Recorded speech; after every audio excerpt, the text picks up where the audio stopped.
And look at this. I walked into their meeting room, let's get a meeting room like this, right? I walked in and up on the wall was this. I said, hey, that's my list of dances. Library goes, oh, you gotta do that one, the kids love it. So she said, and we talked about it. I said, oh, that's, such an honor, which it is, right? And she said, oh, yeah, no, how it started was, she goes, we would play that song, we would kind of dance it. And she goes, and it wasn't like 4 or 5 times. The preschoolers had it memorized. Like they memorized the books. Right? She goes, you could tell because they were like mouthing the words. She's like, so then, I don't know, she's like a few weeks later, we got a piece of butcher paper and we just kind of wrote out the words. And then we did the obvious thing, which is, if you got the words up there, if you're the grown-up, you go, hey everybody, look, it's the list of dances. You kind of point, you kind of read it as you're doing it. She's like, so all the kids are kind of doing that. She goes, now, like literally, we put on the song and the kids are all, following reading as they're dancing, which is, exactly that kind of playful reading. Here's another one. This is, move out of your way here. This is a school. This was in a school gymnasium that I visited. This is back in Illinois. And then here's somebody sent me, this was a mom that sent me a photo from her. This is like the butcher paper version of the list of dances, right? The story time. Oh yeah, I know. That's a library though. That's all from the library. That was in their library story time as well. So again, I love the idea of that, again, if you are familiar with my songs, thank you for sharing them in that way. But if not, I'm going to give you lots of great ones today to do. Let's do another little warm-up. Then I'll tell you what we'll be up to. We'll do one where you can move just sitting down.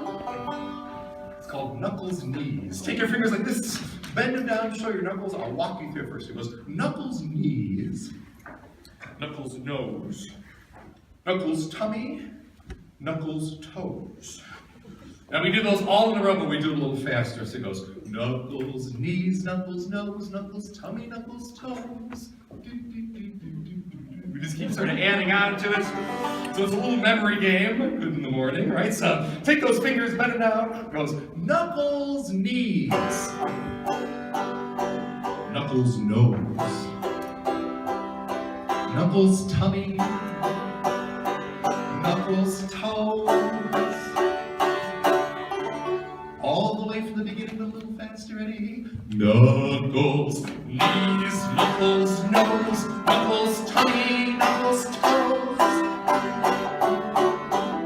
How about this one? Knuckles, hair. Knuckles, hips. Knuckles, legs. Knuckles, lips.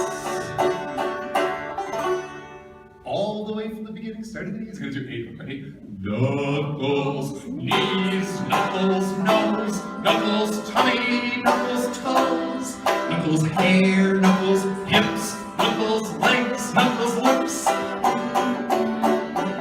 Take those knuckles. Knuckles, straight. Even. Knuckles, bend. Put them all together for knuckles, knuckles.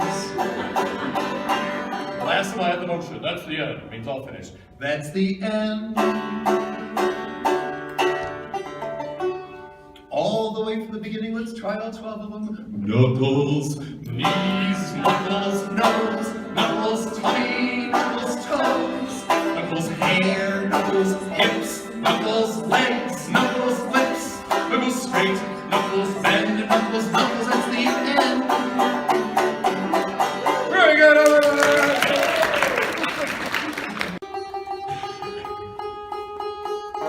The easiest sing along, I know there's only 2 words you need to know, and the words are toy boat.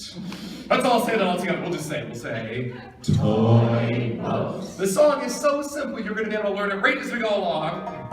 The only part that I like to practice with everybody first is what I call the dramatic part, which is whenever I sing this part here, it goes toy boat. Then you all sing that back at me. Ready? You all sing toy boat. Oh, let's do it one more time. Me first, then you two, but I'll do it first. So it goes toy boat. It's your turn. Toy boat. Very good. Now again, the song is so simple. You'll be able to learn it right as we go. It goes toy boat. toy boat, toy boat, toy boat, toy boat, toy boat, toy boat, toy boat, toy boat, toy boat, toy boat, toy boat, toy boat, toy boat, toy boat. Get ready, neighbors. Toy boat, toy boat, toy boat, toy boat. Everybody can sing the whole song with me. Ready to sing?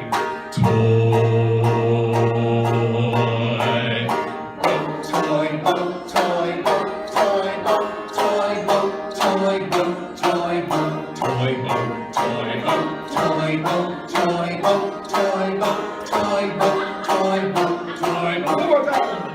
Toy boat, toy boat. You're feeling toy boat, toy boat. Try that loud, even faster in a second.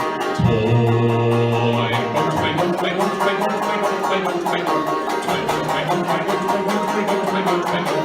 We're gonna do this now as a clap. You know, they go, toy boy, toy boy, toy boy. You know, they go, toy boy, toy boy. You know, then the next child comes up, toy boy, toy boy, toy boy. Right? And we go on and on. And here's the thing: if you were to play that game in story time, you would find kids after story time was done out in the bookshelves going, toy boy, toy boy, toy boy. Kids, you know, when I do it in preschools, you know, they find kids over in the housekeeping area doing puzzles, going, my favorite story was I was visiting a Head Start center a couple years ago outside of Kansas City, and I did that song as part of like my concert visit, and it was Head Start, right? So the director of the Head Start at the end of the week sent me an email that said that the bus drivers reported that all week long the kids on the buses were going, and I will tell you, the whole reason why I sing that song is basically to like introduce kids to that old-fashioned tongue twister, which of course I didn't make up, right? I mean, that's an old tongue twister, right? Because, I mean, what do we know, and this is part of your work, and I think we share this, right?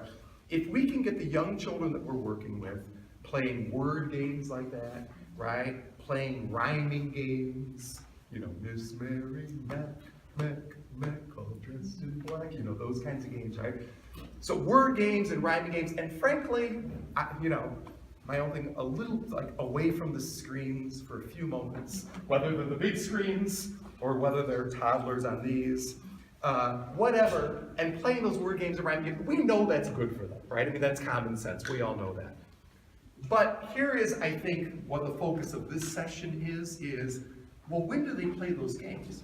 They play those games when the grown-ups that they know and love, which is you, and the family members that you reach, play the games with them, right? I mean, it's just that simple, right? I mean, a game like that, there's no app, you know, and again, I use plenty of technology, so this is not an anti-technology session in any way.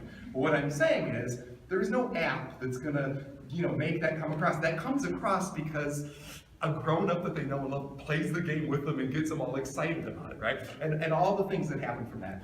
And I will tell you that that idea of getting adults and children playing together, that has really been the focus of my work for really, well, it's because I'm getting older, like in various forms, 32 years now, in various forms, whether it's through play groups that I did for families with kids with special needs, and I'm actually going to take a couple minutes in a little bit and tell you about those, because I think that'll be helpful so you know sort of where these ideas come from, or whether it's through my CDs and books. I mean, again, I do try to make them in a way that tries to involve the adults and the children together, or whether it's through my concerts, which I have done a little bit on this little trip. I actually was in Lehigh last night, and I was in Delta. Hey, by the way, before I forget, no, check this out.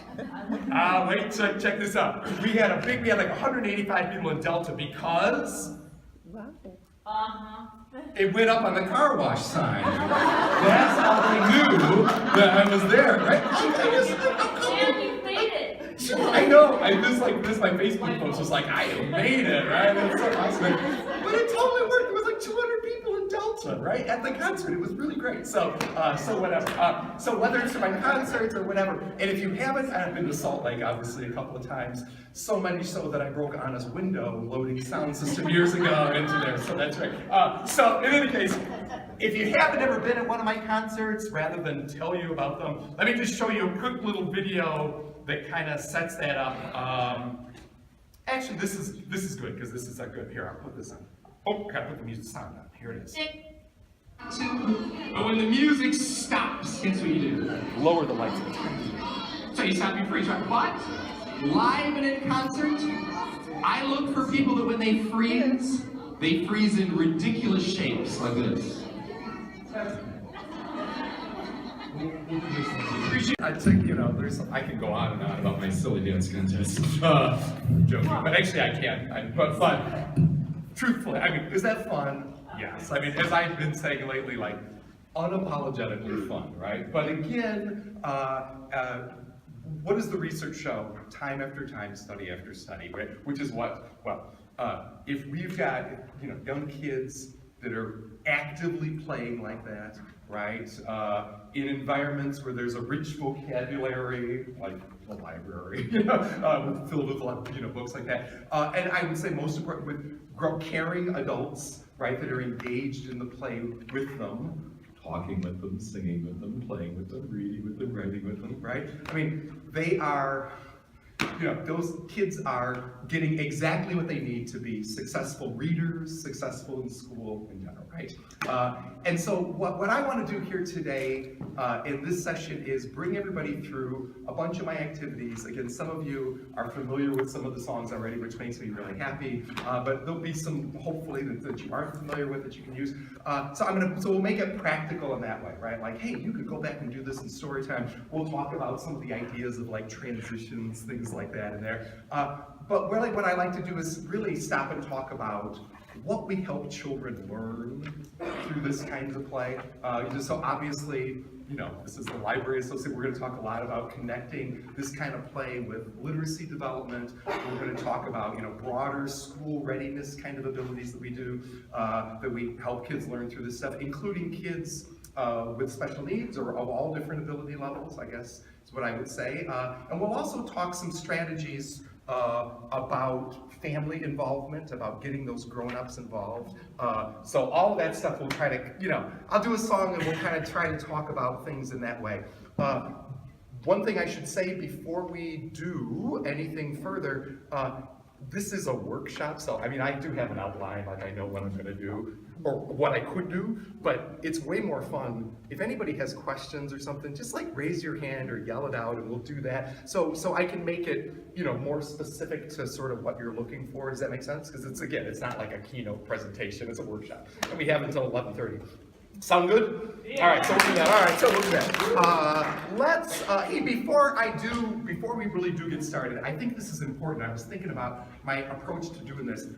I'm going to say right off the bat, and I think this is kind of in terms of my background, is, I have a banjo, and some of you are familiar with my recordings, which makes me really happy. But I do want to make this one thing really clear. Like, I am not a musician, right? So in the introduction, it wasn't like, he's an award-winning musician. No, it's like, so my graduate studies, again, are in child development. I really work with children. I strum a few chords of the banjo.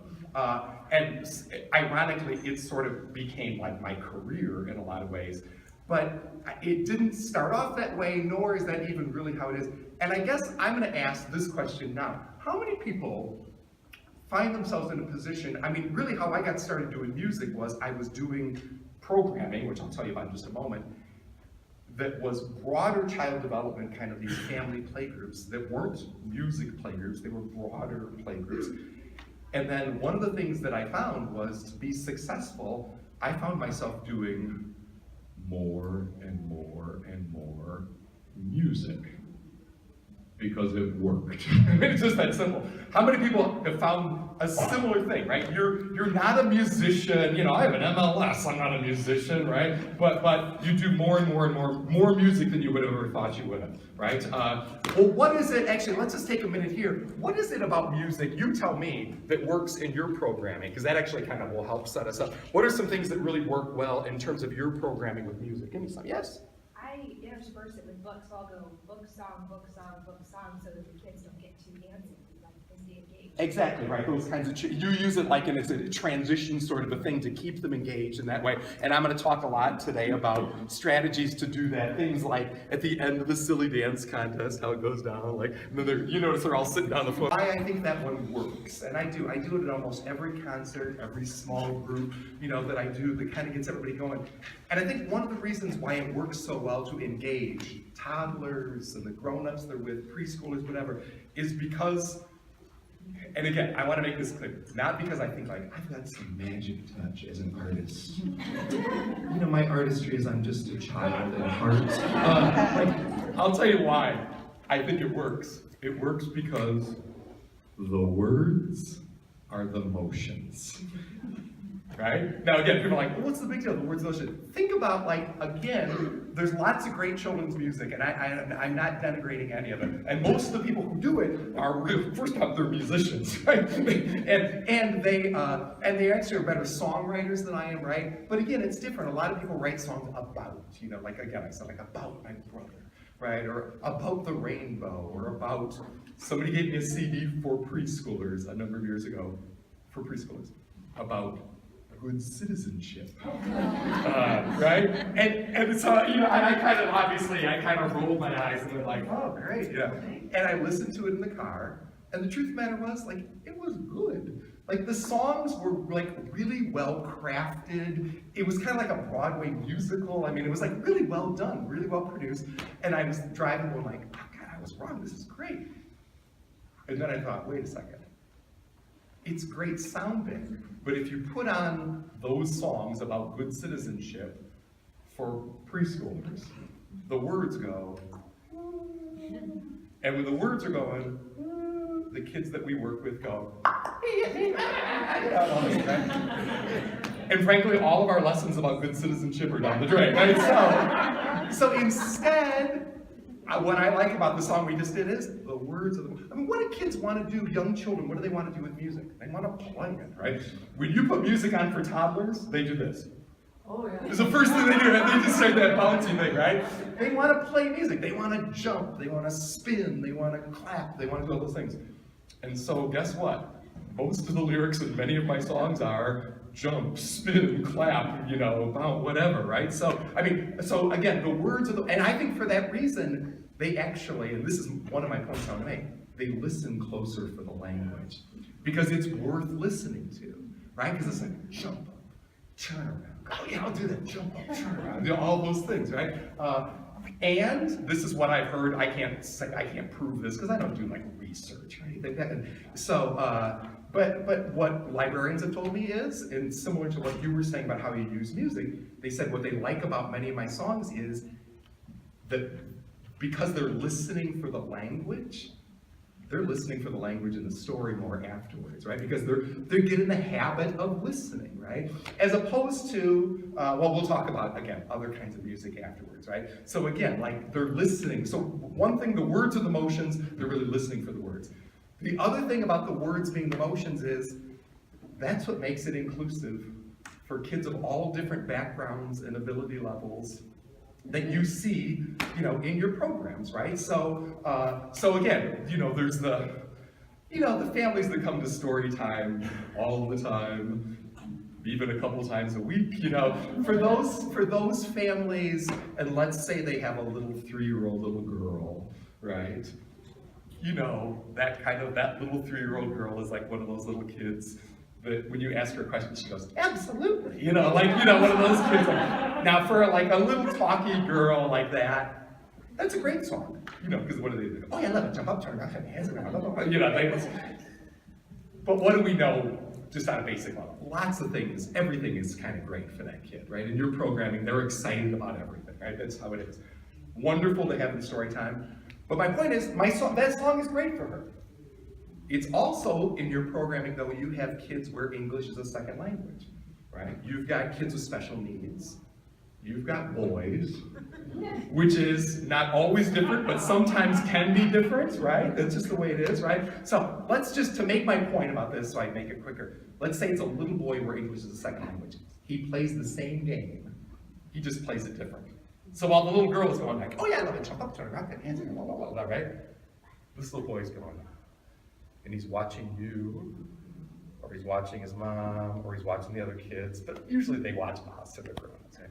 And he goes,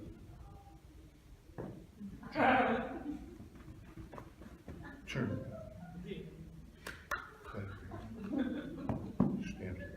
So he's watching you do the motions and he's adding the words onto it. And here's the good news. The words are the motions. So it works for everybody, right? And again, that is just, I decided to bring that up because I noticed that that's kind of like a big thing in a lot of my songs. I didn't plan it out that way. It's just that, frankly, I'll tell you, I started doing more and more of those songs because those are the ones that worked, right? So we've already done some here. The words are the motions, and the list of dances. Knuckles, knees, knuckles, the words are the motions, right? You had a question? I was just gonna say, you also repeat, so they do it more than once, which is really good because then the second time around, they kind of get it a little bit better, and any of them do, whatever skill level they're at.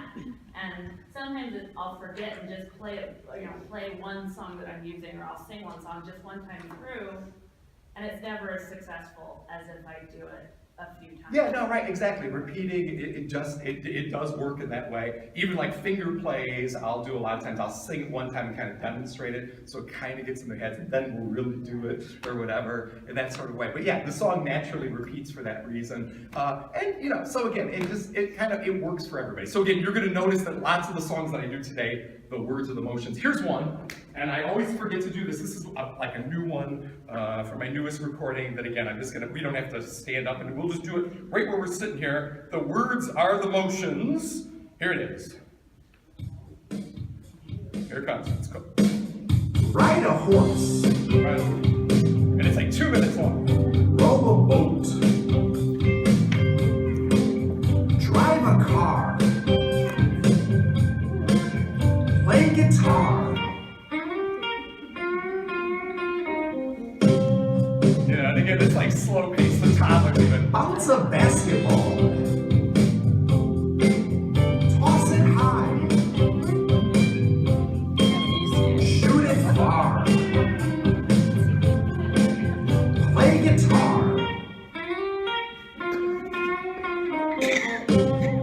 So this is obviously just an exercise in ridiculous rhymes. You can play the drums. And it's fun to play the bass. And of course, you don't need me to say what other instrument you can play. You can play any instrument you want. Show me what it is. Harmonica, very good. Trumpet, maybe? Oh, flute, very good. Piano, there we go. Violin, drums back there. All right, I'll do trombone. Very good. Wave goodbye. Adios. Au revoir. Play guitar. Thank you for getting the rhyme. My daughter was like, your French is so bad. And I was like, honey, it's a rhyme. My French is not good, but it's not so bad. It's not that bad. All right, so again, the words of the motions, there's that. So, hey, let me kind of jump back here to, and again, this I think will make more sense as well. So the very first song that I ever wrote back in those play groups that I was talking about, it's the first thing I ever did when I picked up the banjo. It's another little rhyming game called the sneezing song. All you have to do is give a little sneeze, and you're gonna go.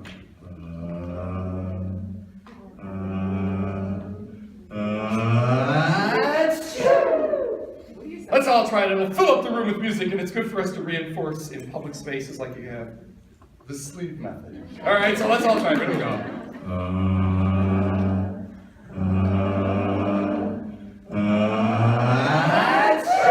Very good. Everybody else. So you go. Please don't feed me black-eyed peas. You know they will do. For if you feed me black-eyed peas, I'll have to sneeze. And everybody goes.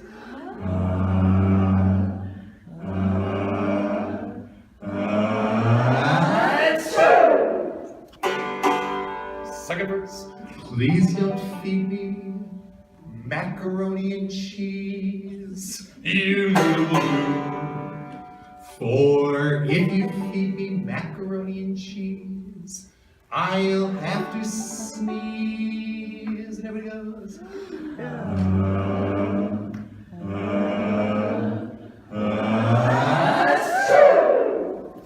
One more. Please don't feed me chocolate chip cookies. You don't do. For if you feed me chocolate chip cookies, I'll have to sneeze. One last time, here we go.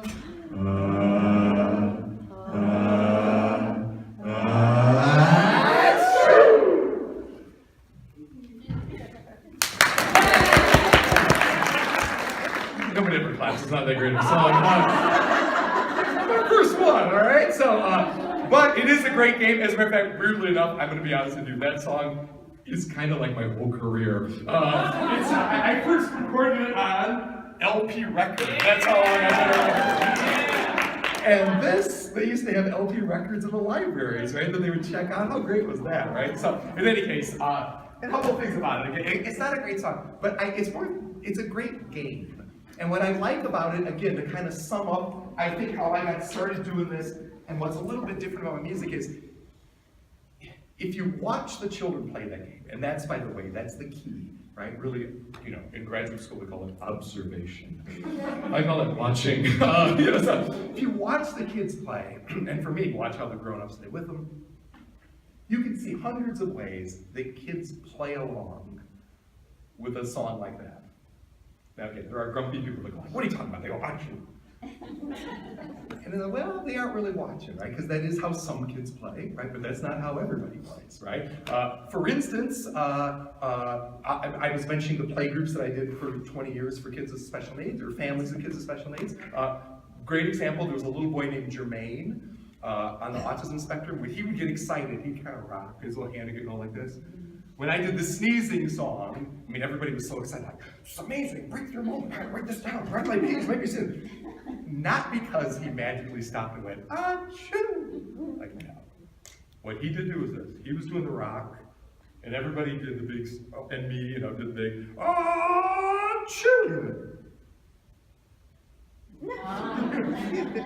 Just that little moment there, right? But because people were watching, and this was that was a teacher in this case, what she was writing down was like therapeutic, like you sent out that was a communication act. You sent out the message and he received it. That's the foundations of communication. Our goal in the future should be to expand that zone. She was going on. I was like 25. I had no idea what she was talking about. I just said, I agree. So profound. The sneezing. But in any case, right, he's a different kid, right? So he kind of plays like that, right? I just did a tour in Wisconsin because I live in Chicago. So I was like touring around the Milwaukee area, a bunch of kindergartens. So these were all just like small groups of kindergartners. And when I did the sneezing song, same song, but a whole different game. It was like this rhyming game for them, right? So please don't be me black-eyed peas. Please don't be me macaroni. They're like, and then, they're really like getting the right, they're really like hanging on every word. So after the song was done, I could go, what else makes you sneeze? They're like, strawberries, raspberries. My favorite, chicken. All right, please don't make me chicken, and then it like turned into that, like, oh, that pie, like, okay, whatever. But again, a rhyming game, right? So there's that. But here's my favorite thing about it. Even for those kids, that, and again, like when I did the concerts, most of the kids go, achoo. But if you really watch, even the kids that are going, achoo, are doing more than that. Especially the boys. Mm-hmm. What they're doing, if you really watch, they're going,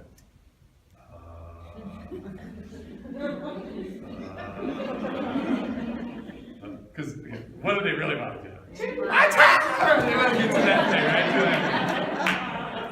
And they get to, but first there's this waiting, this anticipation, this opportunity for self-regulation. Is what we call it, right? And I say it in that way because it's kind of a buzzword these days, you know, if you go to any of like the educator conferences ever. And by the way, this is a good thing because child development people have been saying it for years, and educators are finally starting to listen. And again, I consider like the program that you do sort of in line very much with like child development kind of way. That, you know, what do they know? A better indicator of school success down the road, more important than kids being able to go into kindergarten and recite their ABCs or their 1, 2, 3s the days of the week. Those are wonderful things if kids know that stuff. That's great. That's not harmful. That's good, right? But a better indicator of school success are kids who go out of your programming years and off into kindergarten with abilities like self-control, impulse control. I got a joke for that. You know, or self-regulation, executive brain function, decision, you know, all these things they call it. Right? Well, if that's so important, how do we teach it? Here's the thing, you can't teach it, right? Kids have to learn it. And the way they learn it is through play in general, right? And not just my music play. I would say play in general, right? When kids are, you know, so we have a library area where there's like free play kinds of things over there. You know, that helps them learn those kinds of things. What I think I've come to enjoy about my music play is, again, like what I studied in graduate school was really play. It was sort of my area of specialization. And I think one of the reasons I love music and the music play that I do is that for me, I can see all the things that I was studying in play in place when kids are, you know, playing these little musical games, if that makes sense. So the other thing about it is, before I knew, again, I started doing these play groups when I was 20 years old. I made up that song probably when I was like 21 or 22, when I picked up a banjo and started making up some of my own songs. So I didn't know there was a thing called self-regulation. Right? All I knew was some of the kids, actually a good number of the kids that would come into my play groups were kids who entered the room like this. Right?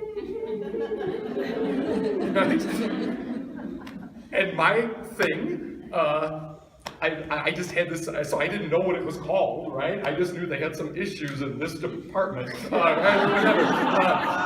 And so what my technique was like, I guess we'll start with a bouncing game, you know, we'll do a jumping game. So we would kind of start up, and again, they were always games that had this kind of waiting component, right? I didn't know why, I knew why, because we wanted them to stay in the room.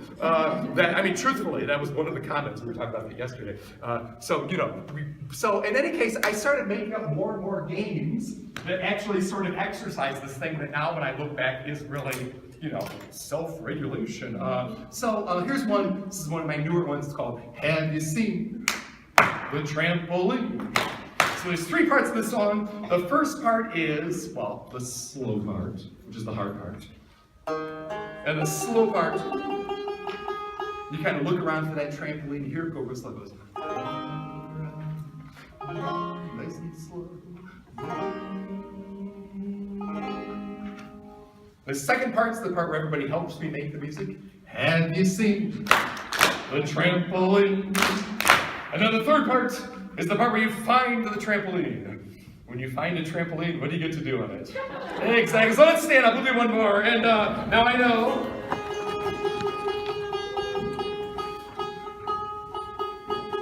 Some of you may be thinking, hey, listen, I don't really do the jumping games. And I gotta tell you, this is what's great, I think, about working with young children is we don't have to do the jumping. Literally, all we have to do is, if my knees are hurt, this is what I do. And when you know what they do, they go, oh, look at me, jumping, he's jumping, right? We don't have to do the jumping, right? We just gotta do that. On my recordings, because as my producer says, we want these to be quality recordings for people.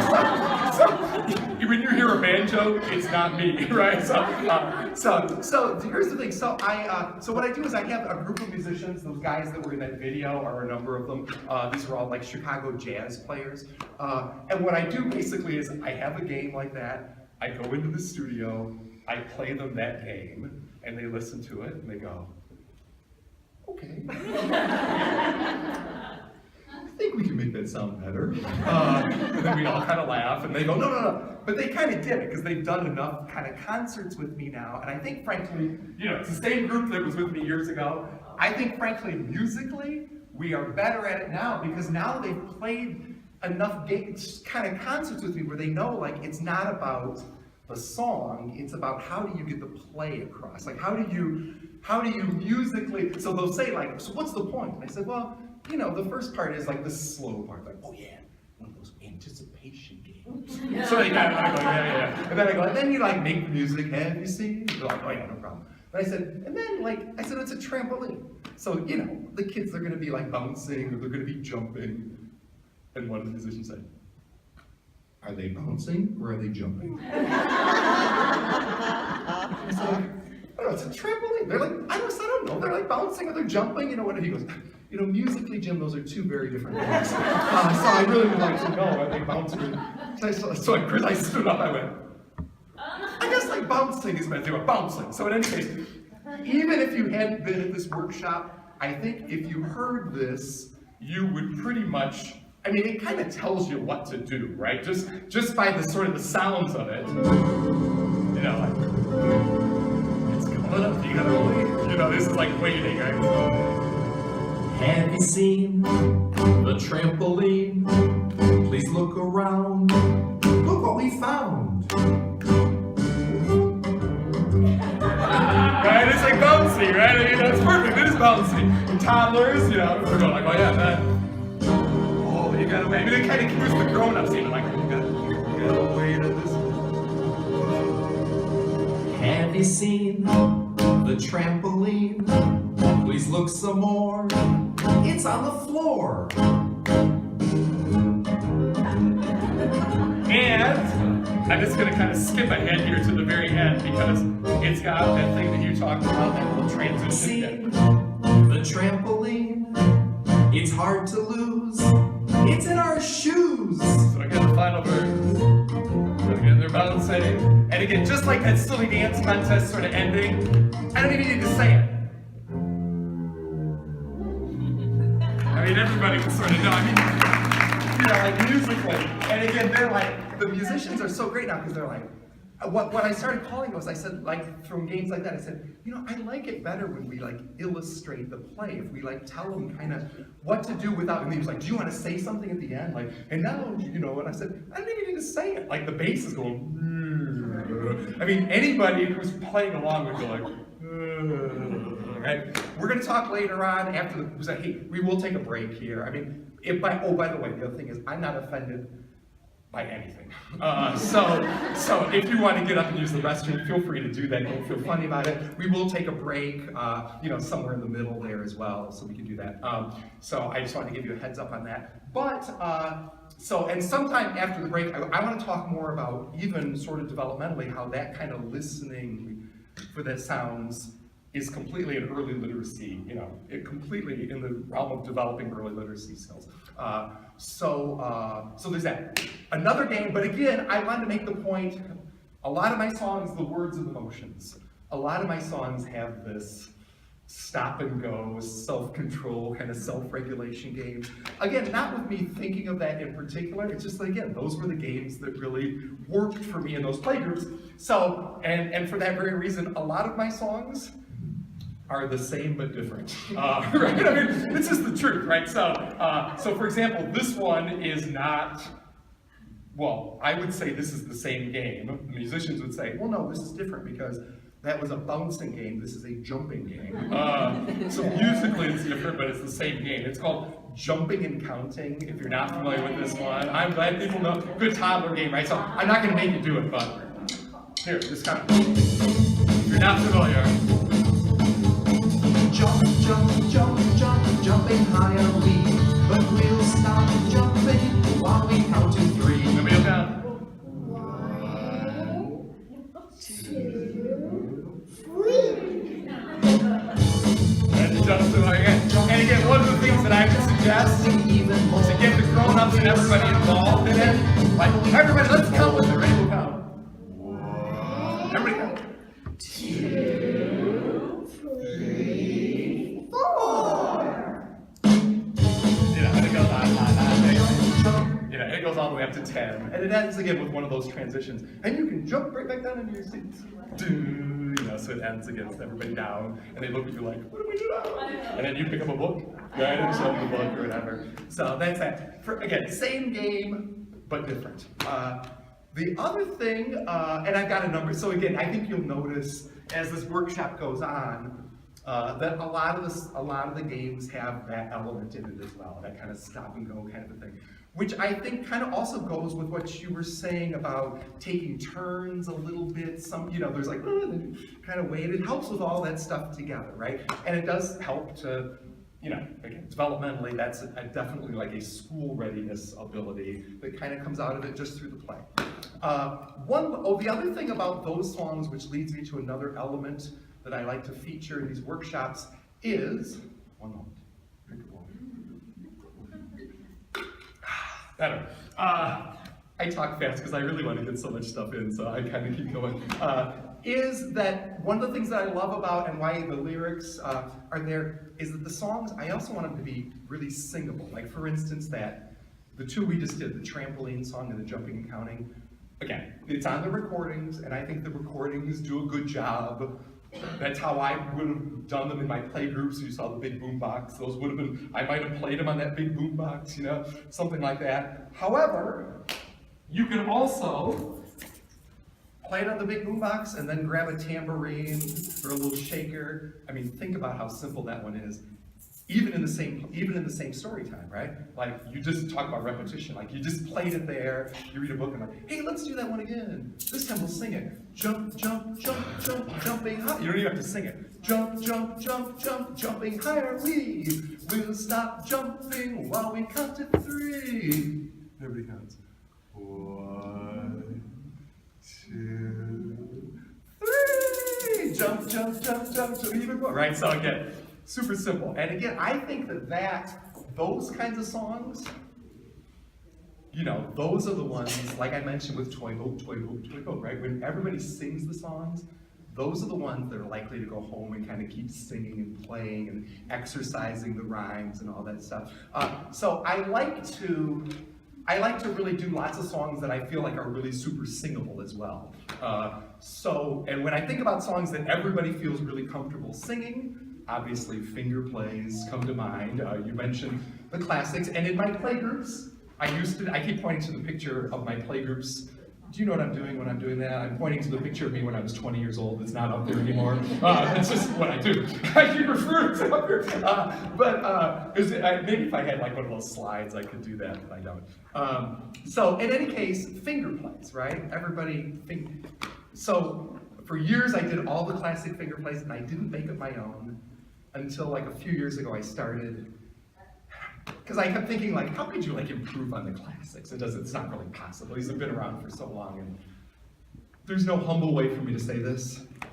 Once I started like doing my own finger plays, I think I've really improved the genre a great deal. For example, I'll do a couple of them here. This is a simple little finger play that is set to a very impressive score.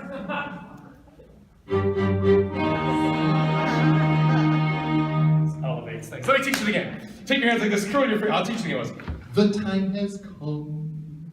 Show me your thumbs. Next thing to do. Pointers up two. Middles extend as they unbend. Ring fingers next. Flex them out stretched. No time to wait, pinkies out straight. Here are the plans. Please clap those hands.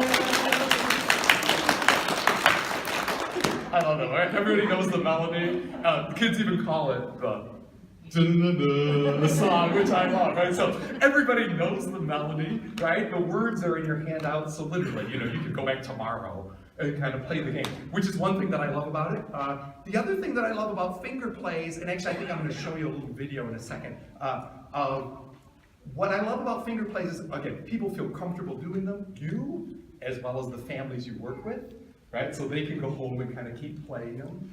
By the way, you always have my permission sometimes libraries like to make a little book of like finger plays with lyrics. Please use it, use that and say, this is from Jim Gill or whatever. I mean, I do anytime you want, no, that's not like, that's why I make them, right? I mean, that's what they're for. So feel free to do that, just, put Jim Gill, whatever.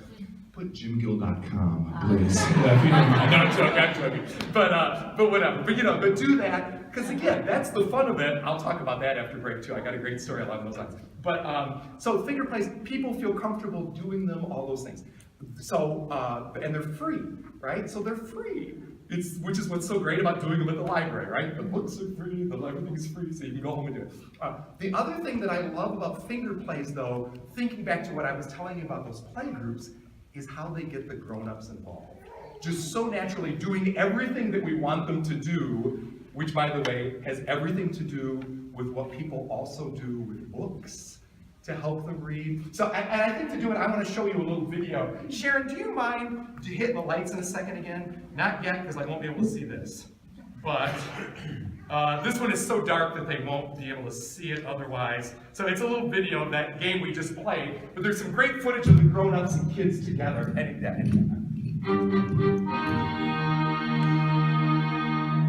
Here's a simple little finger. But the reason I wanted to show it was, again, what happens, especially here, what happens, at the point that I yelled, this is my favorite part.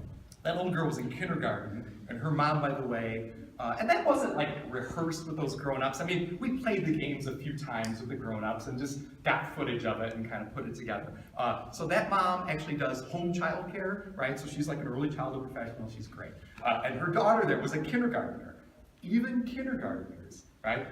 So I go, the time has come, show me your thumb. She's like, yeah! And then I go, next thing to do, pointers out too. She's like, yeah!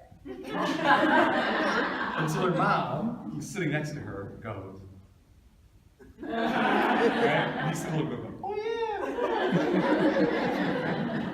What happens after that point? What happens after that point is a little girl like that goes, oh yeah, I better listen closer. Middle stand, right? Or they start listening for the rhymes or whatever, right? All because there was a grown-up next to her, just playing the game, doing what we do, right? I mean, think about the connections, so now again, people tend to, and one of the things that I will say that I love about Every Child Ready to Read is how it puts, talk, sing, read, write, play, all together, right? Because those are all the same sorts of things that happen with books, right? Proximity, you got a little one on your lap or next to you, right? Proximity in a finger play, right? So people get comfortable sort of doing those things, and grown-ups start to engage in that way, like, oh yeah, doing that, like redirecting kids, like, oh, let's show you, we're hand over hand kind of play, all the things that we do. Well, isn't that what we do when we turn the pages of the books? It's all the same. It's all put in together, right? Kind of getting the grown-ups and the kids together. So I love finger plays because they're free, right? They're usually set to these familiar melodies, and they are ideal for kind of doing what you want to do about getting the grown-ups involved. So here, let's do another one. This is another one to a familiar melody. There's the old song, take two fingers in this hand. Show me 2 fingers. Put the other hand in front of you like a straight line. Now you take the hand with the 2 fingers, put it on top of the other hand to make a letter, which is the letter T. There we go. Hold it right there. We'll do it with the music, and we'll leave the lights on. Remind me if I say hit the lights, don't hit the lights. Here we go. So, yeah, we'll just do this one right with the music. It'll be more fun this way. All right, so it starts with 2 fingers like this. T for 2 and 2 for tea. Another friend comes and that makes 3. Thank you for helping me with the rhymes. We're good. 3 for T and T for 3. Add 1 more and that makes 4 for T and T for 4. Should another friend arrive, that makes 5. T for 5 and 5 for tea. Everyone's welcome, it's a tea party. Let's do that one more time. I know I like it too. It's clever. I think so. 2 fingers here, straight line. Put it on top to make the T. We'll do it one more time so you can remember the motions. It goes T for two, and two for tea. Another friend comes, and that makes three. Three for tea, and tea for three. Add one more, and that makes four. Four for tea, and tea for four. Should another friend arrive, that makes five. Tea for five, and five for tea. Everyone's welcome, it's a tea party. Here we go!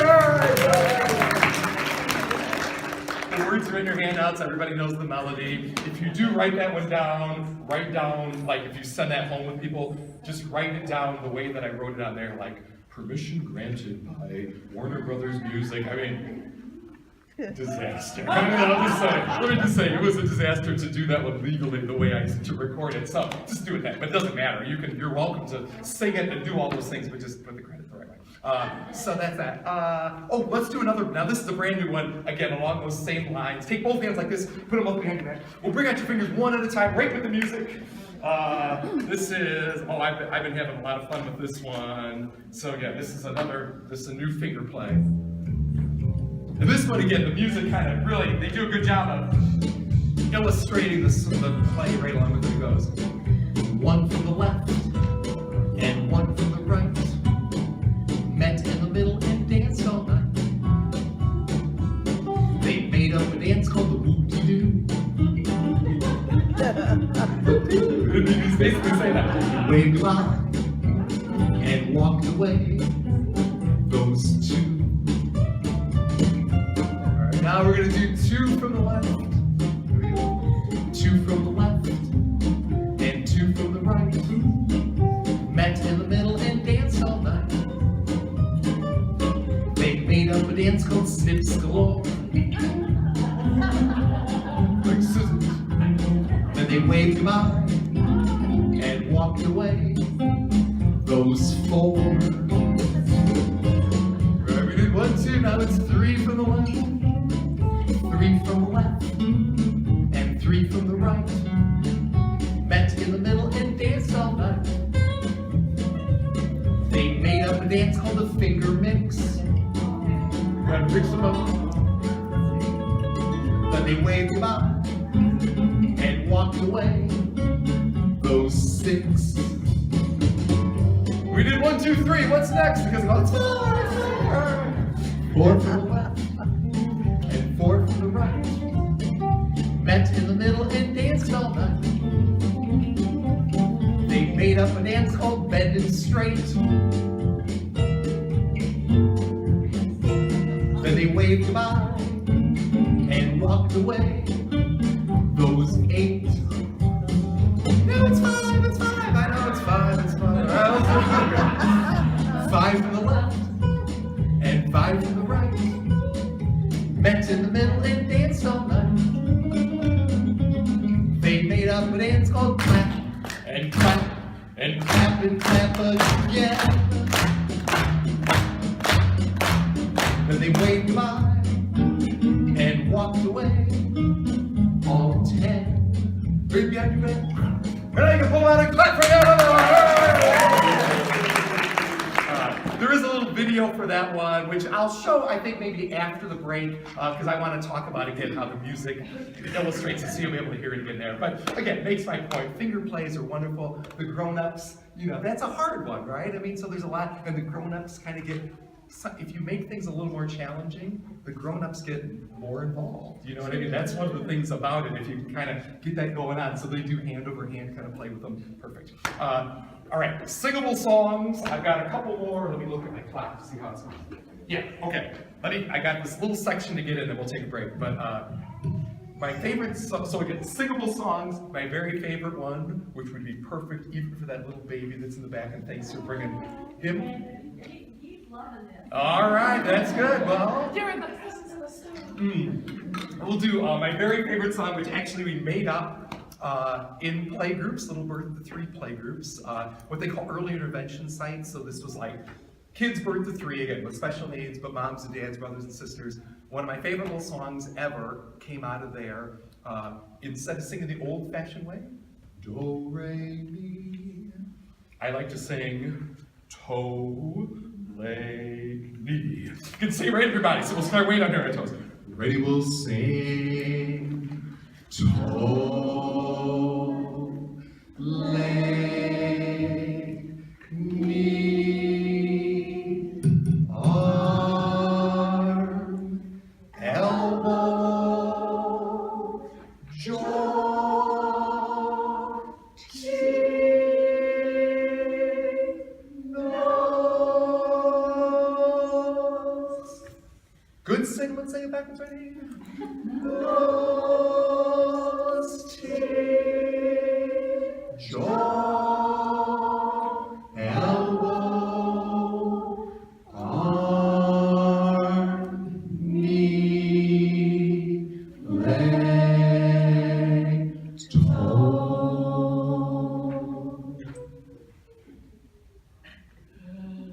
And they all look at you like,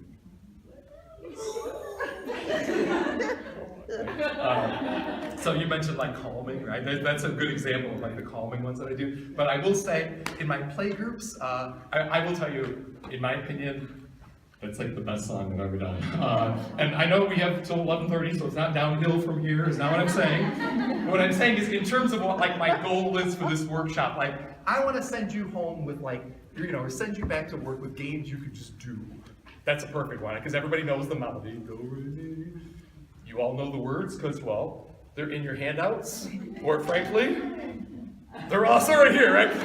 But it goes up and down your body, in rhyme, do, re, mi, to, like me. I mean, that's kind of the genius of it. But it's also, so I love it. It gets everybody singing, and when everybody sings, it creates this nice calming effect, which is great for those transitions to a book, right? The other thing, though, but I will just say, like, in my play groups, what was so wonderful about that one, so like in a birth to 3 play group, in my birth to 3 groups, that one, I just kind of led the song, and the grown-ups, if they had little babies like that guy, they'd lay them down in a little blanket, and they'd go, toe, leg, and the babies would be going, you're saying something, I don't know what it is, but I like it. Exactly what the research, the brain research, 20 years ago, I've been carrying this thing around for 20 years. If you've been to one of my workshops, you always see me hold this thing up, because I always do. 20 years ago, the Time and Newsweek put out these stories. What's the latest brain research say? Basically that's talking with them, singing with them, playing with them, reading with them, right? Interactions between caregivers and children develops their brain, right? And by the way, that brain research is why libraries started doing birth to 3 story times, right? Like, hey, we could do this earlier, right? So it all works together. So again, that song for me is just like a perfect example of those kind of interactions. It's the foundation, you sing with those little babies, it's the foundation of like the relationship with the baby, language, right? Even regulation, when they're going like that kind of stuff. All of that stuff is there, right? And they can do it for free. Right? And you can say in a story time if it's something that you do. And again, one of the things that I like about it is when a grown-up goes like, and then it creates that little moment that the grown-ups can't resist. Right? They go, oh, you like that? Right? And if something like that happens in a story time, you say, hey, next time you're changing their diaper, just take an extra minute and sing that from them, right? Look at that, isn't that fun? How they're gazing at you like that for that long time. Like, hey, that's like attention span. That's all. It's so great, right? And it's free, right? So there's so I love it. I love it for the babies. I love it for the toddlers. I love it for the preschoolers, right?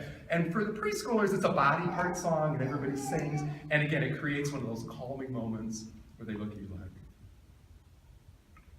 you get the book, right? The other song that I use and let me just say, everybody here knows, I mean, I don't have to tell you, but when I do like a preschool teacher workshop, one of the things that I talk about is that kind of transition to books. Because a lot of times what you already know is what the educators sometimes don't know, because they're actually taught differently. They're taught to focus primarily on things like, phonological awareness and all this, and those are all good things. We'll do some of that after the break. But the most important experiences in helping little ones learn to read, you all know, are experiences where somebody that they know and love reads a book to them, right? A grown-up, right? And actually, one of the things that I love about library story time is it's like exponentially even more powerful, because you're reading a book and the grown-up is going, oh, he loves that book. And then they take the book home, you know, and they're inspired to go, he loves that book so much, I'm gonna check it out, and they bring it home. So again, the grown-up reads the book to them, and this is what I love about kids, because they go, I love that book. Because I love my mom who's reading me that book, right? Or I love my teacher who's reading me that book. Or I love the librarian who's reading it. You know, because you can't, with little ones, you can't, this is what's different about working with the little ones as opposed to like 7th graders. For 7th graders, it's about the information, right? You know, that was good information, I love that, right? But for little ones, you can't separate the curriculum from us, right? They learn because they love us. So again, you're reading that book and they're going, I love that lady or man, right? So I love that book, right? And then if they bring it home, it's even better. I love my mom. They put it up on the bookshelf. What do the little ones do? They pick it up and they start pretending to read the book. That's a big lot, right? So perfect. So again, you all know that. And again, one of the reasons why I bring up these things about these kind of transitional songs is that childcare providers, and if you do outreach like training to childcare providers, whatever, it's a good thing to tell them, like, because they'll say, like, I had a preschool teacher or a childcare provider recently say to me, she was like, you know, like, it was, like, I had this group a couple years ago that was like, just, I mean, I could pick up the book and that was the transition. Like, they would all go, okay. And they'd come over. She was like, this year I got like all boys. And she's like, it's completely different. She was like, I chase them around, like, with a book. They're like, come on. And I was like, well, don't chase them. Like, use music as that transition. Don't even bother picking up that book until you've got them. But when you've got them, that's when you know. So another song that I do along those lines that you might be familiar with is my song, Alabama, Mississippi. And let's just do a quick little version, and then I'll share with you one of my books and we'll take a break. Take a little beat on your knees, I'll sing real simple. It goes, Alabama, Mississippi, Alabama, New Orleans, Alabama, Mississippi, shake it on down to New Orleans. And you shake out your hands and sing, shake, shake, shake, shake it, baby, shake, shake, shake. Shake it, baby, shake, shake, shake, shake it, baby, shake it on down to New Orleans. Keep that beat on your knees, everybody. This time, everybody can sing it with me. Ready? We'll sing. Alabama, Mississippi, Alabama, New Orleans, Alabama, Mississippi, shake it on down to New Orleans. Tell your shoulders, shake, shake, shake, shake it, baby, shake, shake, shake, shake it, baby, shake, shake, shake, shake it, baby, shake it on down to New Orleans. Let's clap our hands, everybody. And this time we'll sing it even louder. Ready? Alabama, Mississippi, Alabama, New Orleans, Alabama, Mississippi, shake it on down to, let's shake out our entire body, ready? Shake, shake, shake, shake it, baby, shake, shake, shake, shake it, baby, shake, shake, shake, shake it, baby, shake it on down to New Orleans. All right, one last time, keep that beat in your knees. The whole reason I sing this song, we'll do a whistle verse. Ready? Here we go. Alabama, Mississippi, Alabama, New Orleans, Alabama, Mississippi, shake it on down to, just your fingertips, ready? Shake, shake, shake, shake it, baby, shake, shake, shake, shake it, baby, shake, shake, shake, shake it, baby, shake it on down to New Orleans. We're doing sorry. And again, they look at you like, soup. The story couldn't be simpler. Character after character enters. You hear them sing, "What seems to be the problem here?" And everybody reads, "I can't eat the soup." Then they say, "What did you say?" Which means you have to read it again. "I can't eat the soup." Except it's an opera. So instead of saying it, you're gonna sing it. And let me give you a sense of how the man in my opera sings this line. He sings it like this. He sings, "I can't eat the soup." So the idea is we get everybody reading and singing along with the man. The good thing about this thing is I get to be the conductor. So let's try it all together. Ready? We'll all sing. I can't eat the soup.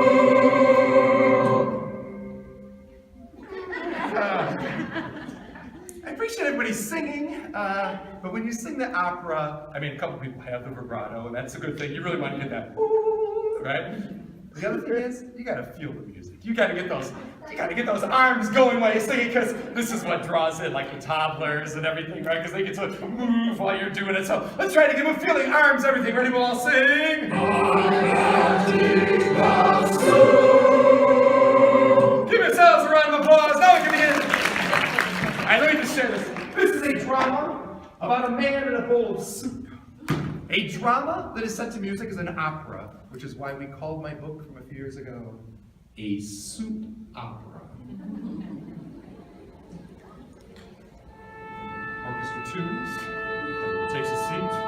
It's another little transition built in. Cell phones off. A man walked into one of the finest restaurants in the city and was seated at the very best table. Here's the man.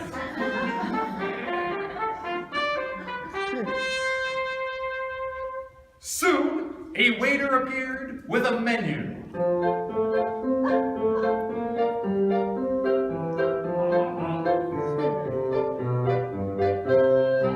And I need a menu, the man said, "Just tell me, what kind of soup are you serving today?" The waiter smiled and said, "The chef's specialty, sir, onion soup." "Onion soup sounds delicious," said the man. "I'll take a bowl." Waiter goes off.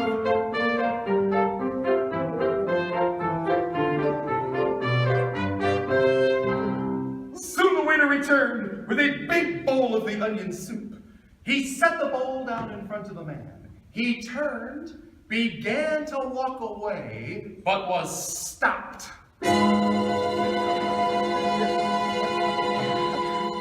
"Excuse me," said the man.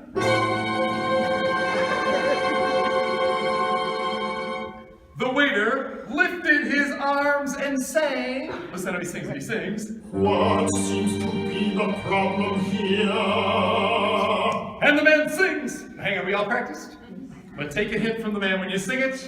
Open up your mouth, big and wide. Remember, arms, everything with feeling. Ready, we'll sing. Here we go. Hang on, you stand up straight. Here we go. I can't eat the soup. What did you say? Better sing it again. Ready, we'll sing. I can't eat the soup. The waiter scratched his head, thought for a moment and said, "I'll have to get the chef."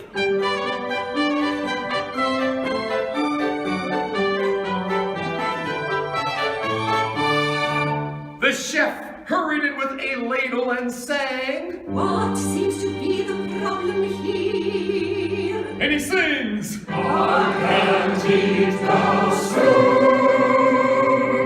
What did you say? Better sing it again for her. Ready, we'll sing. I can't eat the soup. The chef slapped the ladle in her palm, thought for a moment and said, "I'll have to get a policeman." She goes off. Policeman strolls in. We added extra music because in Chicago where I live, they take their time showing up sometimes. A policeman strolled in, wearing a big badge.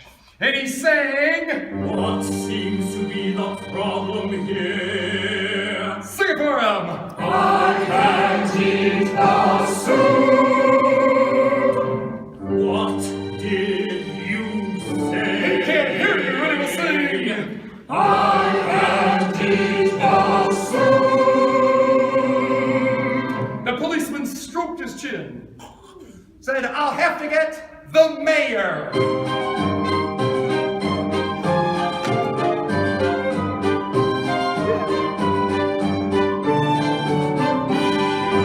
The mayor stomped in and waved his big pen in the air as he sang. What seems to be the problem here? You know your line, ready? I can't eat the soup. What did you say? Sing it again, ready? I can't eat the soup. The mayor pointed a finger in the air and said, I'll have to get the president.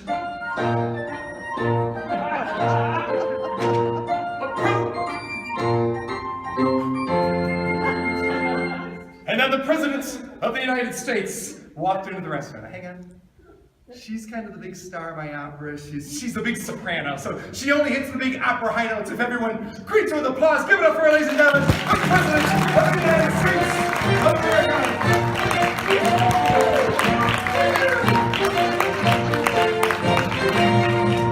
The President sang. Listen to how the big opera stars sing. What seems to be the problem here? And he sings. I can't eat the soup. What did you say? One last time, ready? I can't eat the soup. Finally, the President stopped singing and simply asked, why can't you eat the soup, sir? You can say it, come on, you know. It's his big line, he sings. Because I have no spoon.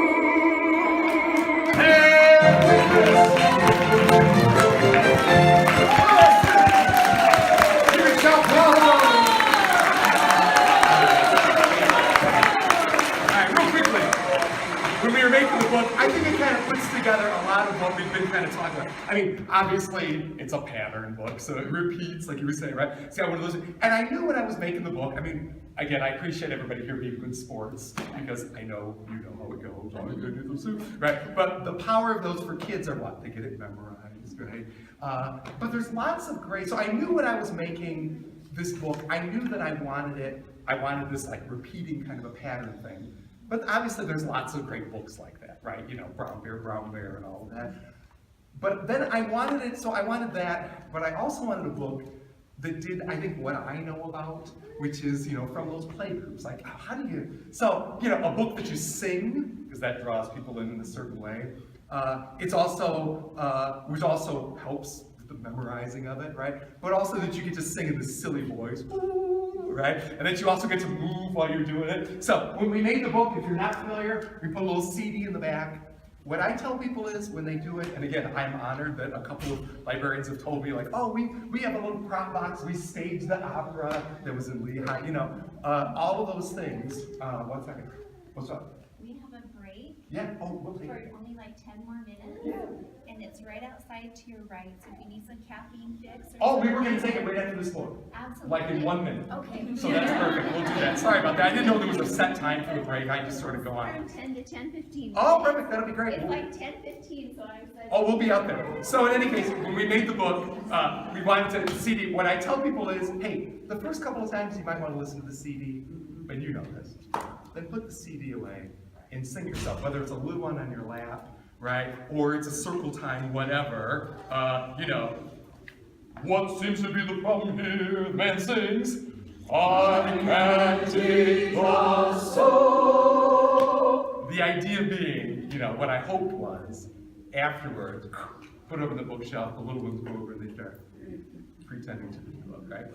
When we come back from the break, I got a little like 1 minute video of a little girl doing exactly that, which kind of makes my point, which is story time is, and actually I have two, I'm gonna show you two of them.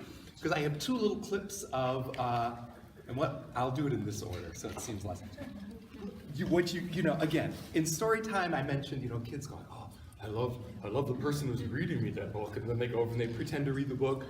That's the thing that probably you don't often see, right? Because again, in your story times, you're kind of getting the people excited, and then what's so wonderful about it is the grown-ups check it out, bring it home. So this kind of stuff happens at home.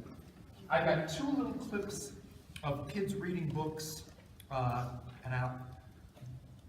here they are. Let me show you the first one here, which is not my book. So this will make a more general point, because this is not like a point about me or my book. This is just, this is a little girl.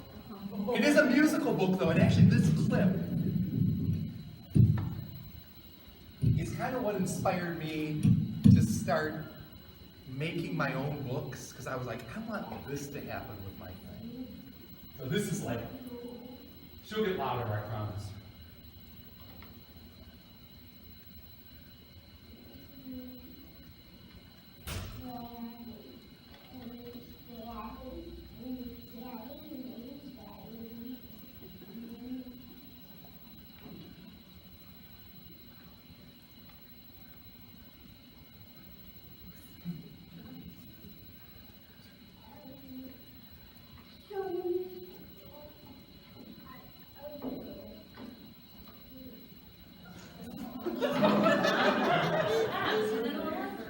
That's the one I want.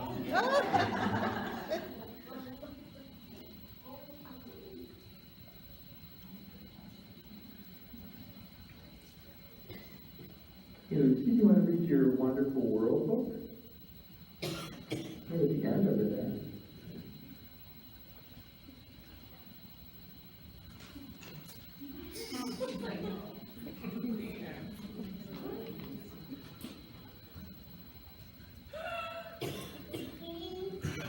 I love that book.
I wanted to show that one a more general kind of thing. Again, you know, I mean, she's obviously pretending to read, right?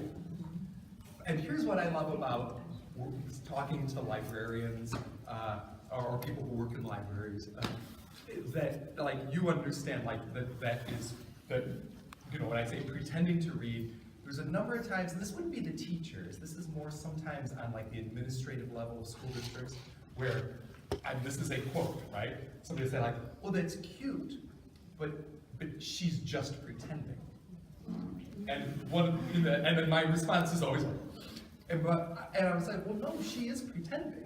I'm not denying that, but it's not just pretending, right? I mean, is that, I mean, you can see if you really again, if you watch that, use your powers of observation, right? You can see all the things that she's like, that kind of process is helping her learn and make all those connections, right?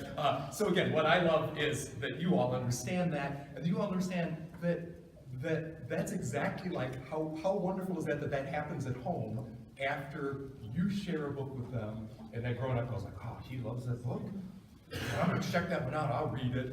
You know, that's the result of that. So, again, I think we share that in common. So, imagine how excited I was when, and I have had this clip for a long time, that clip is, again, what sort of made me think about, oh, the other thing that is, I think, a difference, you know, sometimes when I do a lot of workshops for early childhood educators, so I love that, but there's a number of times where people in early childhood will say, well, one good thing about music is that kids can get things memorized, and we know that's true, right? You know, they were like, and that's good because they can memorize like the days of the week, and they can memorize, and I would say like, well, that's true, and there's a lot of people that do that with their music.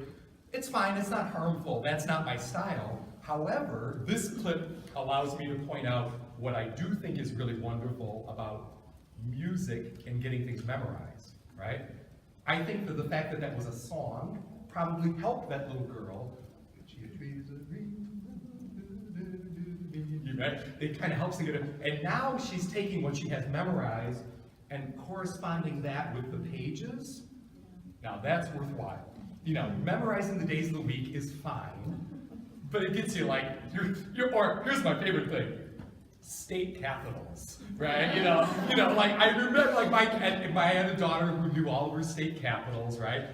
Until when she was little, and it was like, wow, that's really smart. And it is smart in one way, right? But in 7th grade in Illinois, they have to know their state capitals. It's like a test. And she was like, how can I ever memorize these things? I mean, they told her that it's like the kind of thing you forget, right? But this kind of thing, connecting the music with developing literacy, there's nothing to forget, right? Because it's helping with that. So, with all that said, imagine how excited I was when I got this clip in the mail, or sent to me in the mail, email.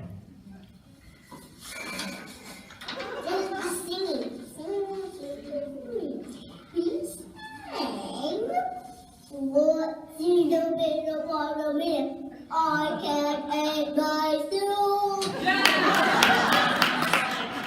What you do again? I can't eat myself. He scratched his head. I will have to keep it. She said, I can't eat myself.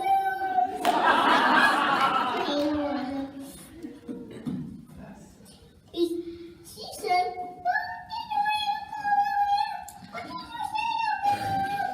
I can't eat myself. Slapped her finger on. And she said, I will have to get a police.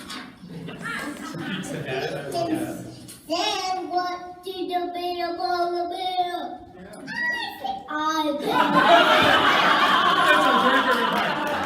What did you say again?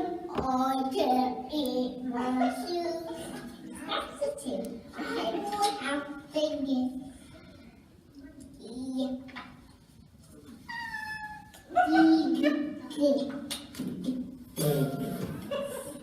A mayor.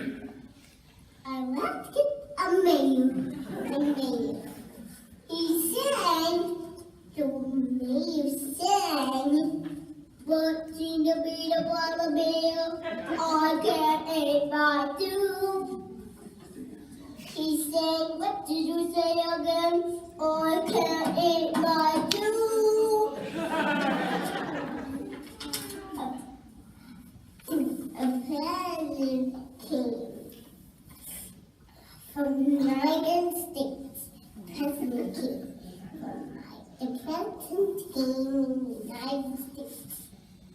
What did the bear do? I can't eat my food. I did the bear for I can't eat my food.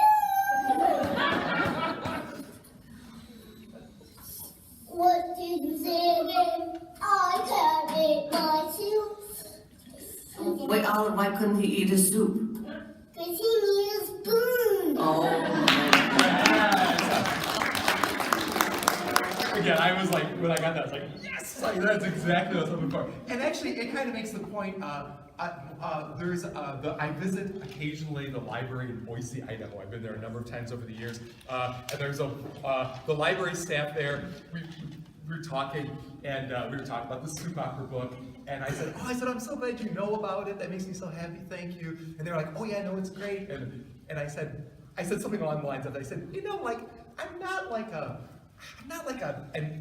artist writer, right? I'm not like this gifted like storyteller. And they were all like, yeah. And I said like, okay, like, you don't have to agree with me, but it's true, right? It's that. But they said like, no, what we love about that book is like what it is. It's like your music, right? It's like kind of like a game. And for me, that clip kind of shows it. The ending, she's like, oh yeah, you need a spoon. Like that's not, what's the exciting part for her is, oh, I can't eat the soup. What did you say? I can't eat the soup. Like that's kind of more how I am, right? It's more about like kind of the process of the play of it and getting all that in. And then there's like an ending, right? You know, and it's got to end, thankfully. So it doesn't. So there's that.